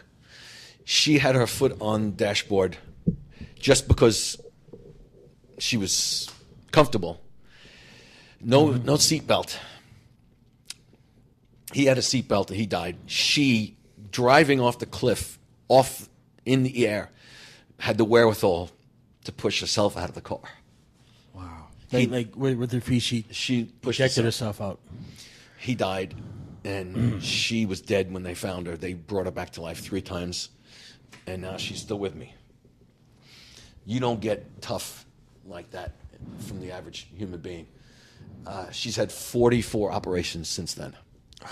Her 45th is coming up at the beginning of August. Sorry, guys. No. I don't know. She's going to go through 45 and 46 to replace her spinal pacemaker. She's got a spinal pacemaker. It's a stimulator to mask pain because she's maxed out on painkillers. She's been through so much. She's in nonstop pain the rest of her life, 24/7. You don't. The people with less pain have put a bullet in their mouths, and this is the toughest human being I have ever encountered. And I know badasses. This is the strongest human being I've ever encountered in my life. And I love her to death because of it. Not because of that, because she's also hot. That's the side. But this woman is behind me. It's Jiminy Cricket, so to speak. She talks to me and says, do you really want to do that? Don't do that. Do this. You don't know what you're talking about. Holy shit, you do know what you're talking about. That's my girl. I mean, she seems like a really strong person. Oh, she's she's a badass. She's tough, right? Oh my God! Not only is she strong, she's smart, and she gives you great advice. Yeah. In not just comics, but in life itself. Absolutely. So that's somebody that man, you're making me water up. I envy you. When you say that behind every good man is a good woman, no, next to every good man is a good woman. Yes. Or next to every good woman is a good man. So that expression changed when I met Kathy. There's nobody behind me. She's next to me. And she's pulled me along for the ride. When I get choked up or upset when she's having an operation, she says, shut the fuck up. She's like, I'm the one that's going in. She says, just sit there and wait for me. I'll be right back. Give me an hour. I'll be right back. That's my wife. That's amazing. So what is she doing now? Is she still bodybuilding? She's still in the gym? No, the pain has not allowed her to continue training. Her body is racked with damage and pain, and we're good. Can you reply to her? Is there something? I can't because I don't have your fingerprints. Okay, wise guy. But she's surviving, and she's tough. She's been told more than a few times that she's not going to last, and she's like, yeah, I don't. Yeah, screw you. I don't know what you just said.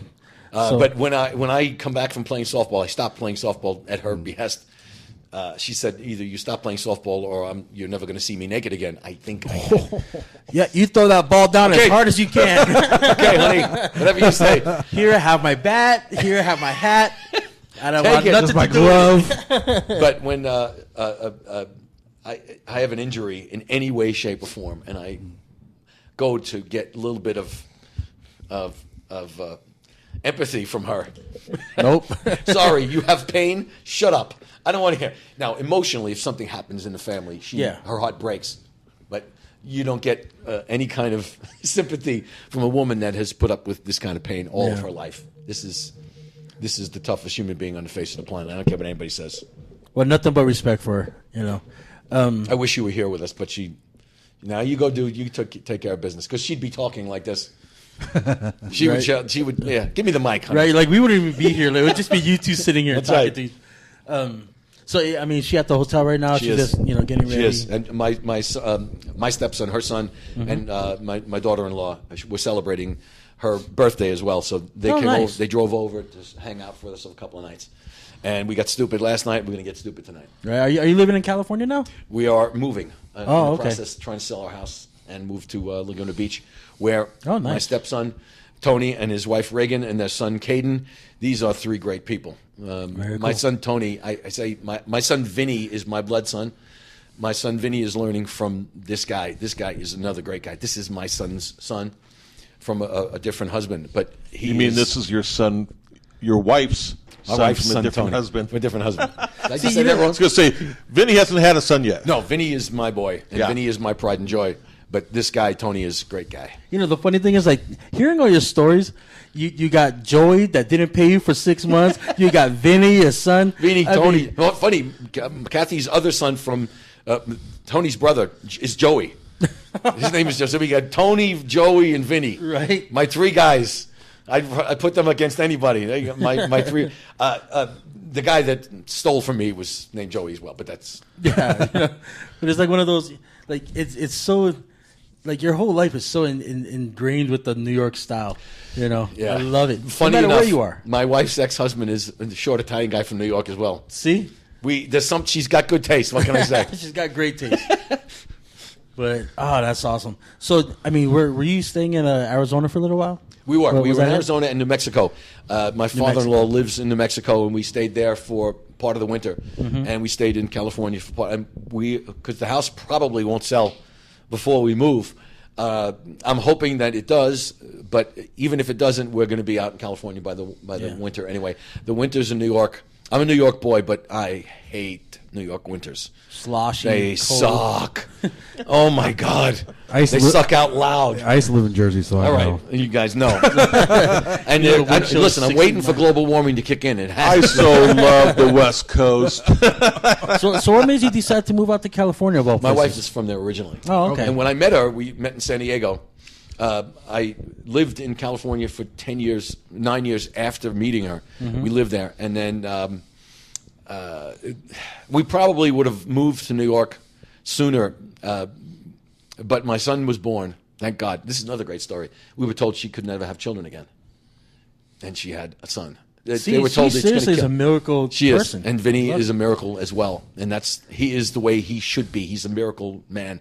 Nice. He was the most beautiful. He was perfect. But they told me she could never have children again because of the car accident. Mm-hmm. She got pregnant. Somebody messed up. You did that or you got strong swimmers. Oh, baby. So you got fighters in there. First they told her you'll never have children. She got pregnant. Then they said you can't have this child. It'll kill you. Then they said you can't go to full term. It'll kill you. And you can't deliver this baby. It'll kill you. Guess Obviously, what? They've been wrong. Right? They don't know your wife. Oh, my God. Then she pulled her Joan Crawford moment on the table. Take the baby. Don't worry about. Shut up. I don't know this baby. Shut your mouth. Don't say that. Because I literally walked up to her. She says, if this kills me, make sure the baby lives. I said, don't pull that crap on me. Don't pull that shit. Don't say that right now. Don't act like Joan Crawford. But it worked out. Yeah, it did. I mean, like, you know, it's you're such a great person to interview because we go through so much emotional things with you, like from the highs of getting, you know, hired and from DC and all that to having an emotional connection right now. Like, I'm starting to tear up a little bit. So, well, I can say this: you go from John coming from the home of a strong woman, and then he ended up meeting his ex, who actually was the inspiration for a comic book character. True story. Typhoid Mary.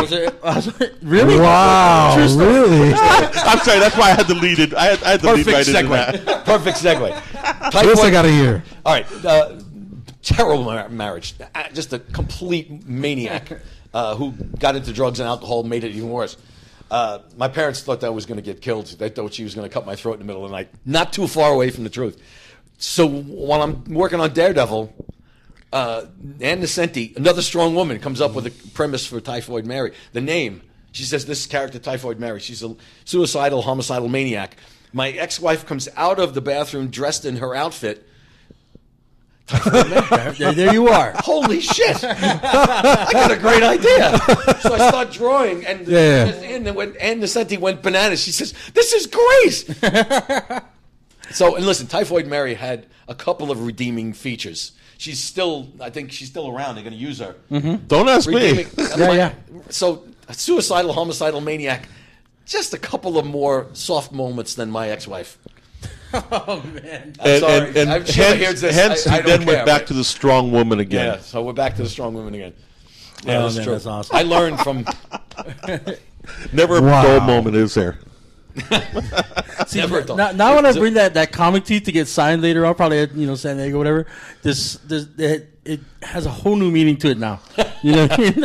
It's like, this person's real. I know. I'm going to be looking at it and I'm like, oh my God. Well, another favorite character of John's, excuse me when I say favorite, is the one book he loves to sign, and that is a X-Men character. You really gonna do this? Do it. Because our listeners want to know. Our listeners don't know what we're talking about. The Dazzler became a great character because of Chris Claremont. And he turned it into a great character. Yeah, but you got to tell them the origin of Dazzler. Right. That's the great part. That's the great story. In 1978, I was, 3 years old at the time? Yeah. They asked me to design a female nightclub girl, Disco Dazzler, which became Dazzler.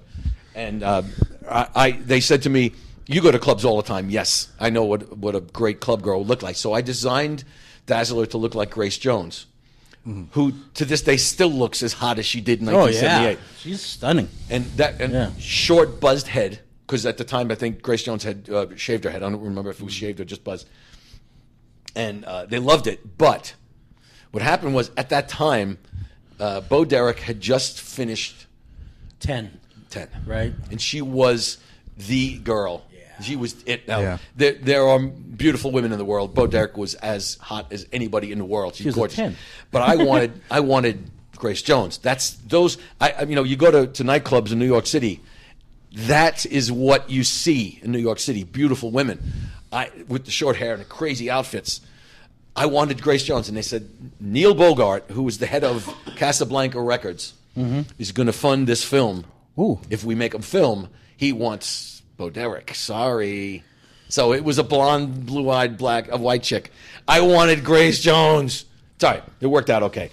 It ends up being what it is, and it was a silly character, and it became a great character because, like I said, Chris turned her into a mutant, so to speak. Yeah. I mean, again, Chris Claremont, every single show we've ever done, we mention him. So thank you for mentioning it, because we would have totally forgot. There you go. It's funny. He likes to bust my balls, because whenever somebody brings up the Disco Dazzler, it's funny. I actually came up with the new design for shirts, guys.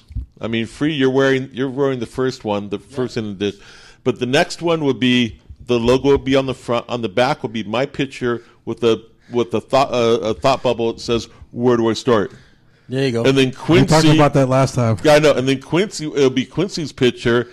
It'll be like, "Welcome to," and have him do his intro. And then Free, it will simply be him saying, "Chris Claremont." Every time that we talk about who's your favorite writer, like what was your favorite, storyline or whatever, everything for me was always Chris Claremont. Because I grew up with X-Men. I grew up with Extinction Agenda and all that kind of good stuff. And of course, he was the architect of the whole Uncanny X-Men universe. You think about the greatness of the X-Men. Stan creates the X-Men. Chris did a great job with the X-Men. Chris redesigned the more X-Men. So and John Byrne and oh my God, Paul Smith, Jim Lee. My God, think about the greatness that was in. Well, you those consider books. that when Chris took it over, it was slated to be canceled. Yeah. Well, wasn't it already wasn't there like a 5-year break in between? Yeah, wasn't it? Might have been. What it was basically Chris walked in and Stan pretty much said, "Well, what do you want to work on?" And Chris says, "I want that. I want the X-Men title." And Stan's like, "Okay, go ahead." And the artist, I'm sorry, he just passed away. Rest in peace. John Dicko? No. Did the X-Men with Chris when he redesigned it, redid it. Talking about Cockrum? Dave Cockrum. Oh my God, God forgive me for forgetting his name. I just blanked. Dave did the redesign. With Thunderbird. Yeah, that was 94. Yeah, 94.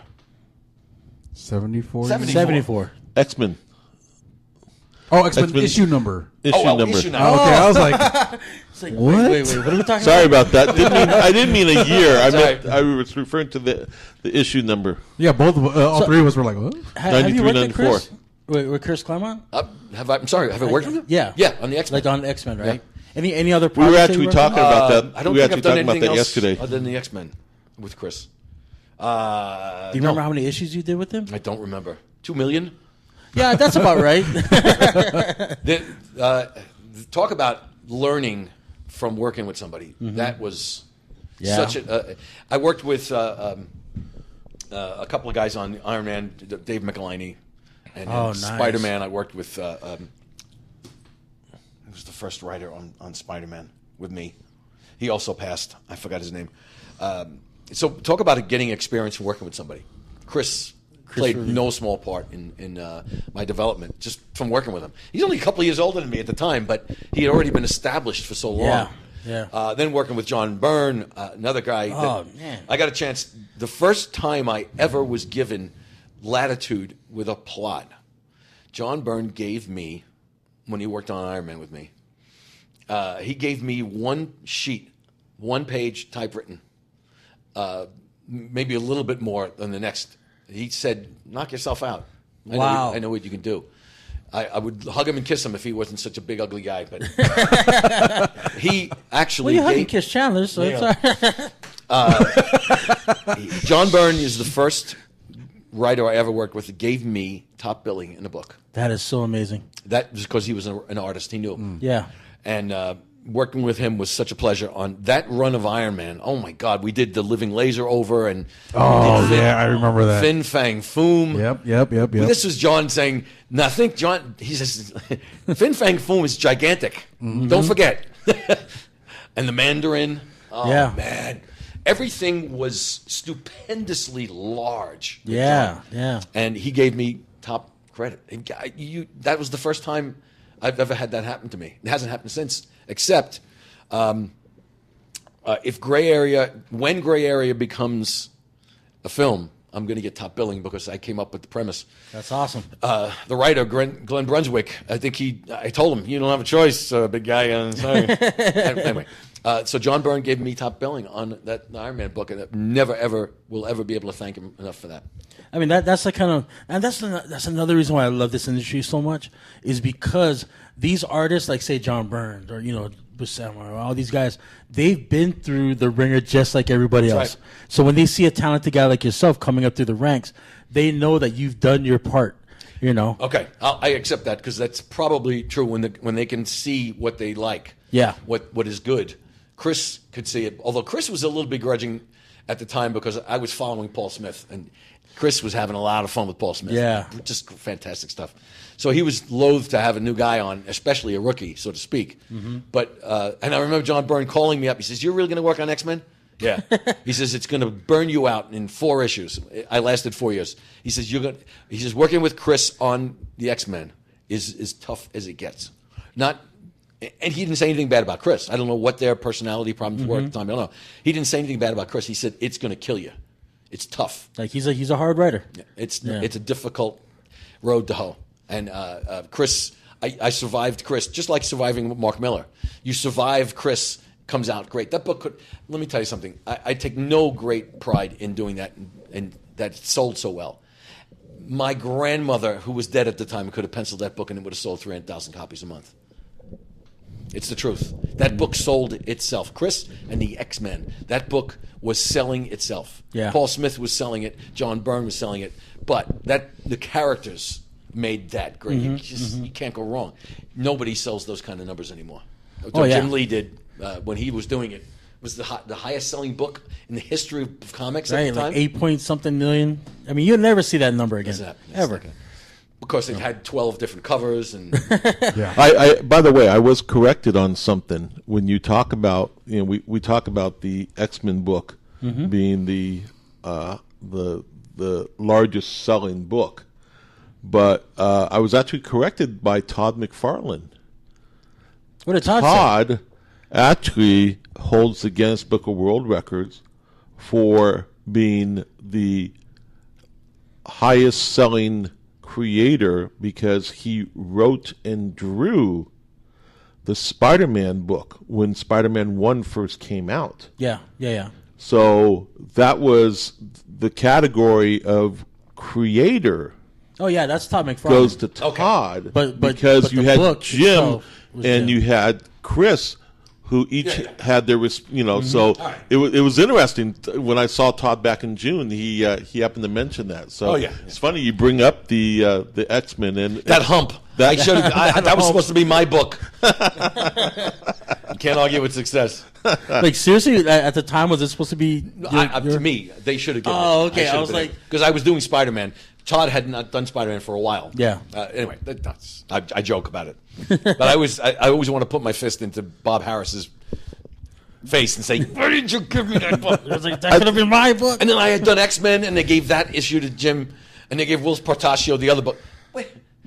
WTF, guys? Like, don't get me wrong; they're brilliant artists, but come on. I mean, and those are the guys that ran off to Image. Yeah, but ran off to create Image. Will Portacio sold how many? What was his number on doing that after? I don't know. Some stupid amount of crazy sales. Wills is brilliant. I don't know where Wills. What's Wills doing, by the way? Does anybody know what Wills is doing? He's doing covers for a different publishers and everything. But he's running he has a school in the Philippines that he's developing talent there. I love his work. Love his art. Such a great style. I think he sold 4.6 million. Something insane of the Uncanny X-Men. I should know this. You should know this. I just thought of something. Now the money that they got, those royalties, people's mouths just. That was the other reason. Why the fuck didn't I get that book? I could have bought a house. Right. Free. About like 3 houses. I realized something. 3 houses. When we finally get around to doing the camp that we've talked about, the camp idea, I think I know who's going to do this section on storytelling. Well, if he agrees to it, but But then again, man. it's one of those things. Say, hey, would you like to come out to Las Vegas for a weekend and teach a bunch of kids? Set you up at the Bellagio.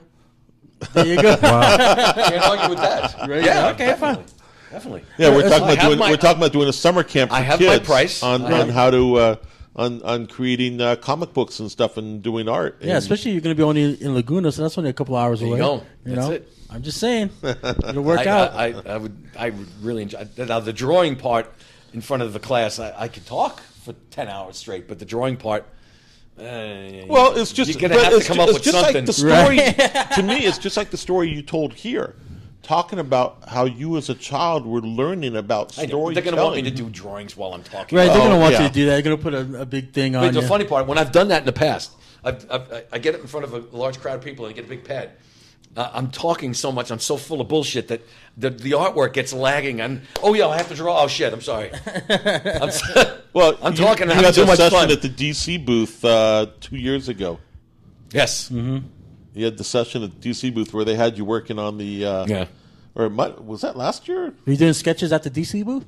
Well, no. What it was, they had like a little audience area where they had the different creators that would be talking to the audience and but I was up stage. in front of that was a panel, right.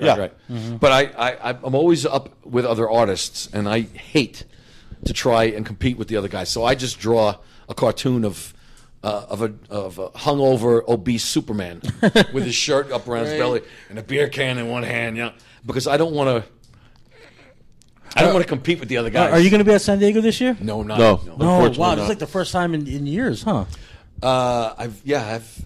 Funny enough, I haven't been invited by San Diego. I haven't been invited by San Diego in maybe 30 years. No way. And they don't invite me. I don't know why. I never get nominated for the Harveys, so that's why I don't get invited. The Harveys is not San Diego. You're talking about that's the Eisners. No, excuse me, the Eisners. Yeah. The book I worked on when I did the Spider-Man 9/11 issue with Straczynski. That book got nominated, but it wasn't me. It was the book. They invited me. I got some Inkpot award or something stupid, but it got the Eisners from something stupid. I don't get that kind of invitations at shows from San Diego. They've invited everybody. They've invited everybody's and the janitors too, and they haven't invited me. Yeah, bring your janitor with you. That's it. Well, don't worry. Well, the great thing about last year and the year before that is that you actually was at a round table. I saw this video. And you did a round table with Jim, and you guys were doing all your little things. And just that interview, I was like, oh man, that's a pretty cool concept. Because you got all these creators, you got Dan, you got Jim, you got yourself. You got guys like Ken Lashley that are doing DC books. That's right. Yeah, so that was a lot of fun. You're right. Man, that was well done. That was DC's doing that. DC brought it all together. DC always puts out their famous email, guys. Any professionals that want to do San Diego, let us know, and then they put you up on booths and so on. But I haven't ever been. I don't remember the last time I was invited. For the sake of the project I was working on. Oh, I see. In San Diego. So I haven't been a headliner ever. Well, what's your next event you're doing? Like what con? Actually, Brazil? Brazil? Well, I don't know. New York? No. Well, New York, I'm not invited to New York, but no. I just show up because of friends. Yeah, New York. You'll be at New York for an hour. You're going to make a quick appearance in New York. Yeah. But then the next London too. I was invited to go to London. Nice. And, my wife heard. Now, my wife's back is being operated on in a couple of weeks. She's going to be on her back. Excuse the expression. She'll be in bed for 6 to 8 weeks. Wow. If she's able to make it, we're going to go to London. If she's not, we're not going. But I was invited to London 2 years ago by these guys, and I've turned a lot of European shows down because of my wife's health issues.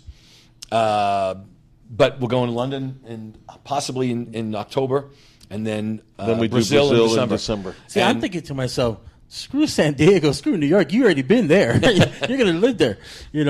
Go to Brazil. Go to London. Brazil, yeah, he made a point of, I got to get that photograph for you. I got to get that. I thought I sent you the photograph. Of course not. Shit. Somebody take a photograph right now, and I'll do it. We'll get it done before we'll get it done before we go. We'll take care of it. Don't worry. I have to get the visa. Oh, okay. For Brazil. So I know. So we have. Got a few minutes left. We got a few minutes left. So. I don't know if we got this on the air or not, but when we first showed up, we spoke about like it's been like roughly about a couple of years between visits here to Vegas. So what brings you to Vegas this time? Besides this show, this great guy next to me has facilitated some possible money people, excuse the expression, to invest in film projects. Oh, nice. As well as the Nevada Film Commission wants to talk about any way of getting those films or any films in the future to Nevada. Nice. And the Film Commission people are interested. I'm interested. And if it's possible to get gray area developed, we would do it here. We would love to be extras, by the way. There you go. Oh, yeah, I'll walk back and forth. I don't care. I'm also about to film a short film, finance it myself, which might change if these people I get to talk to are interested. It's a project called Mabel. I wrote the short film screenplay, but it's a trailer basically for the film. And I want to turn that into a film. I want to write the screenplay for that. It's a 100-year-old woman that gets mugged and realizes when she wakes up from her coma that she's not a 100-year-old woman, that she was sent to Earth 1,000 years ago to destroy the planet. What? See, I love that train of thought. Like you start off with a 100-year-old woman, and all of a sudden it's just all everything. Every idea that I come up with, Schmuggy and Bimbo, Gray Area, all of my projects, Jack the Cop, all based on a little part of my life. I read or saw the news report of this amazing 101-year-old woman getting mugged in a Harlem vestibule of her building. Wow! And she outlasted the fucker that mugged her. Nice. He went to prison and died. Wow. That's a great story. That is my kind of woman. So when I choked up at the thought of somebody beating up this old lady.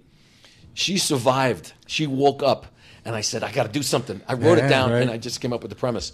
And Mabel was only because of I couldn't think of Maybelline. I was listening to a movie, a song called Maybelline. And I said, Mabel. I love that name. All right. So I come up with this premise. I wrote the short screenplay, which is a trailer.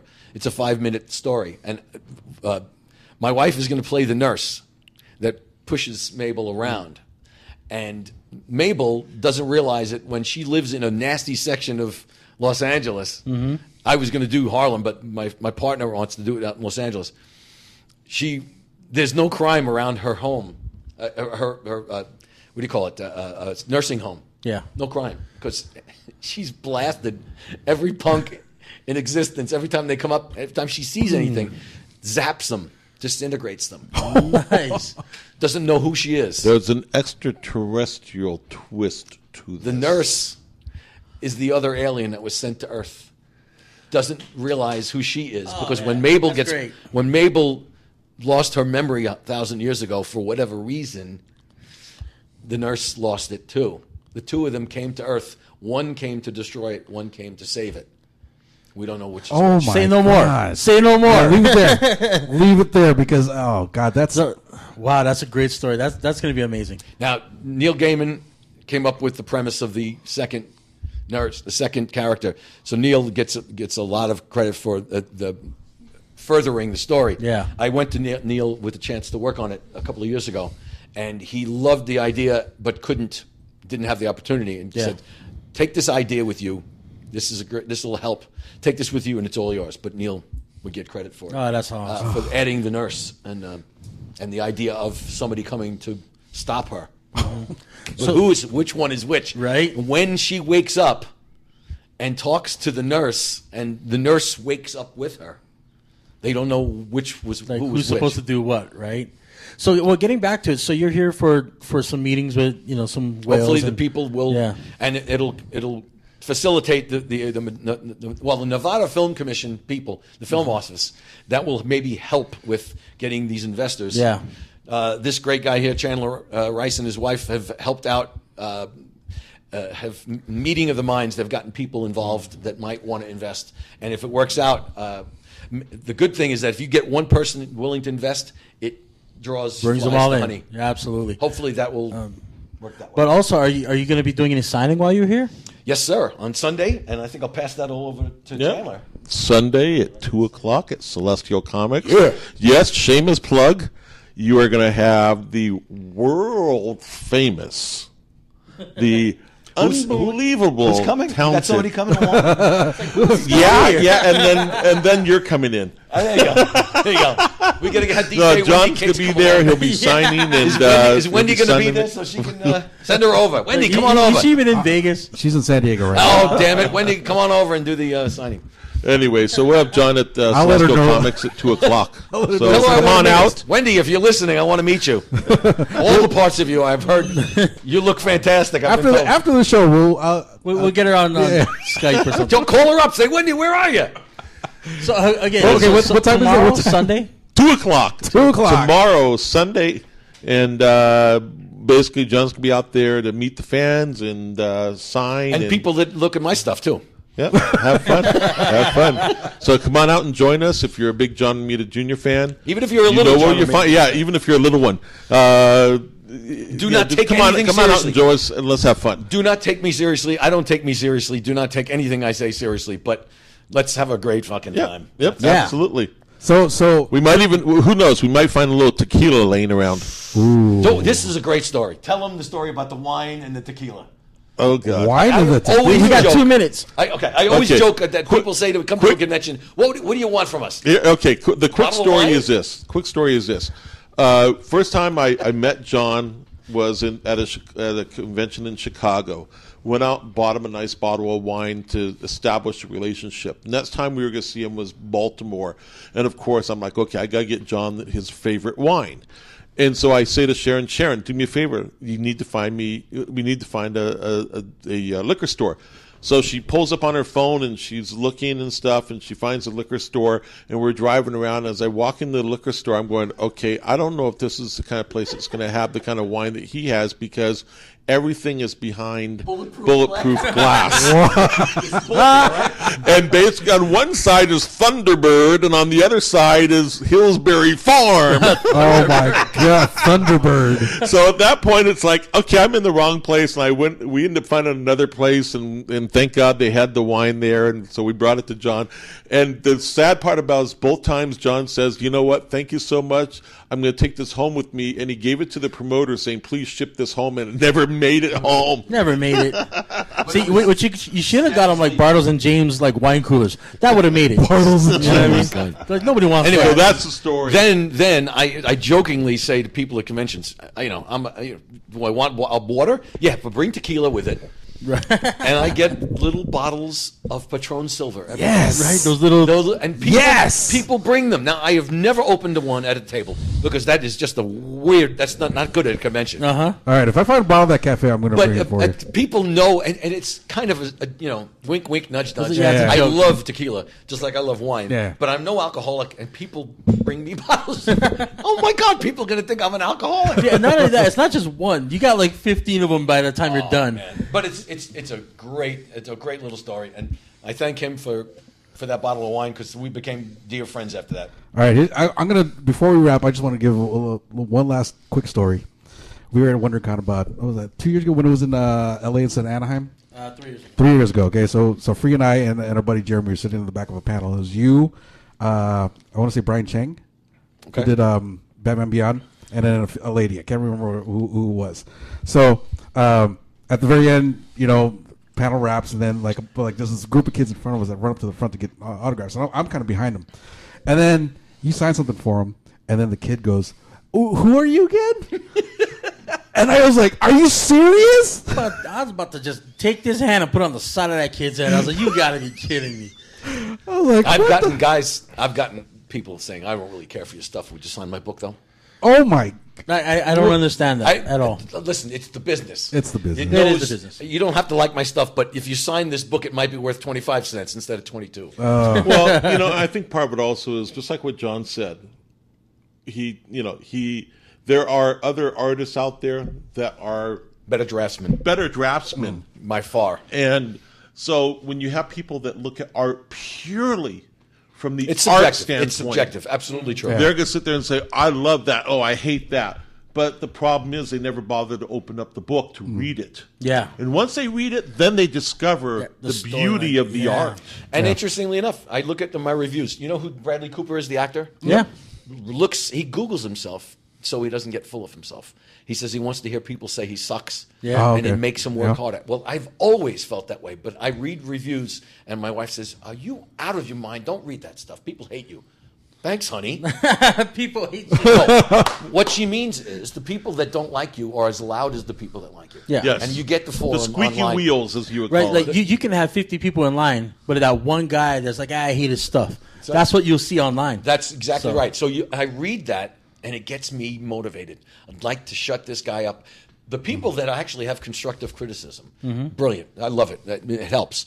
The people that say you suck because I never liked you, you know what? Blow it out your ass. Yeah. Yeah, But it makes me, I want to shove it up that guy's ass Yep. next time. right.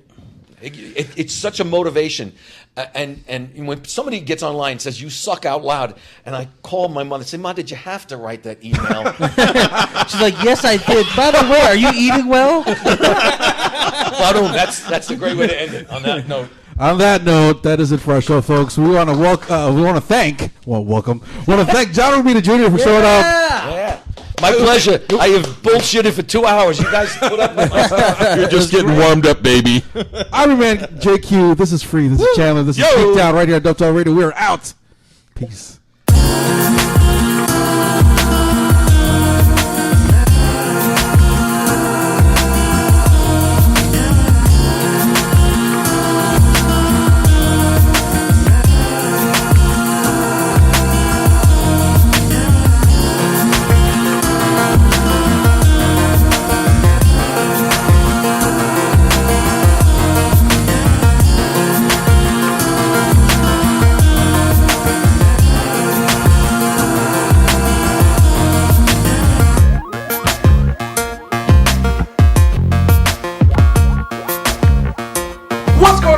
Man, JQ, Geeked Out right here on DefTal Radio. If you want to get more content from us, better make sure to hit that subscribe button. Don't know what you're missing.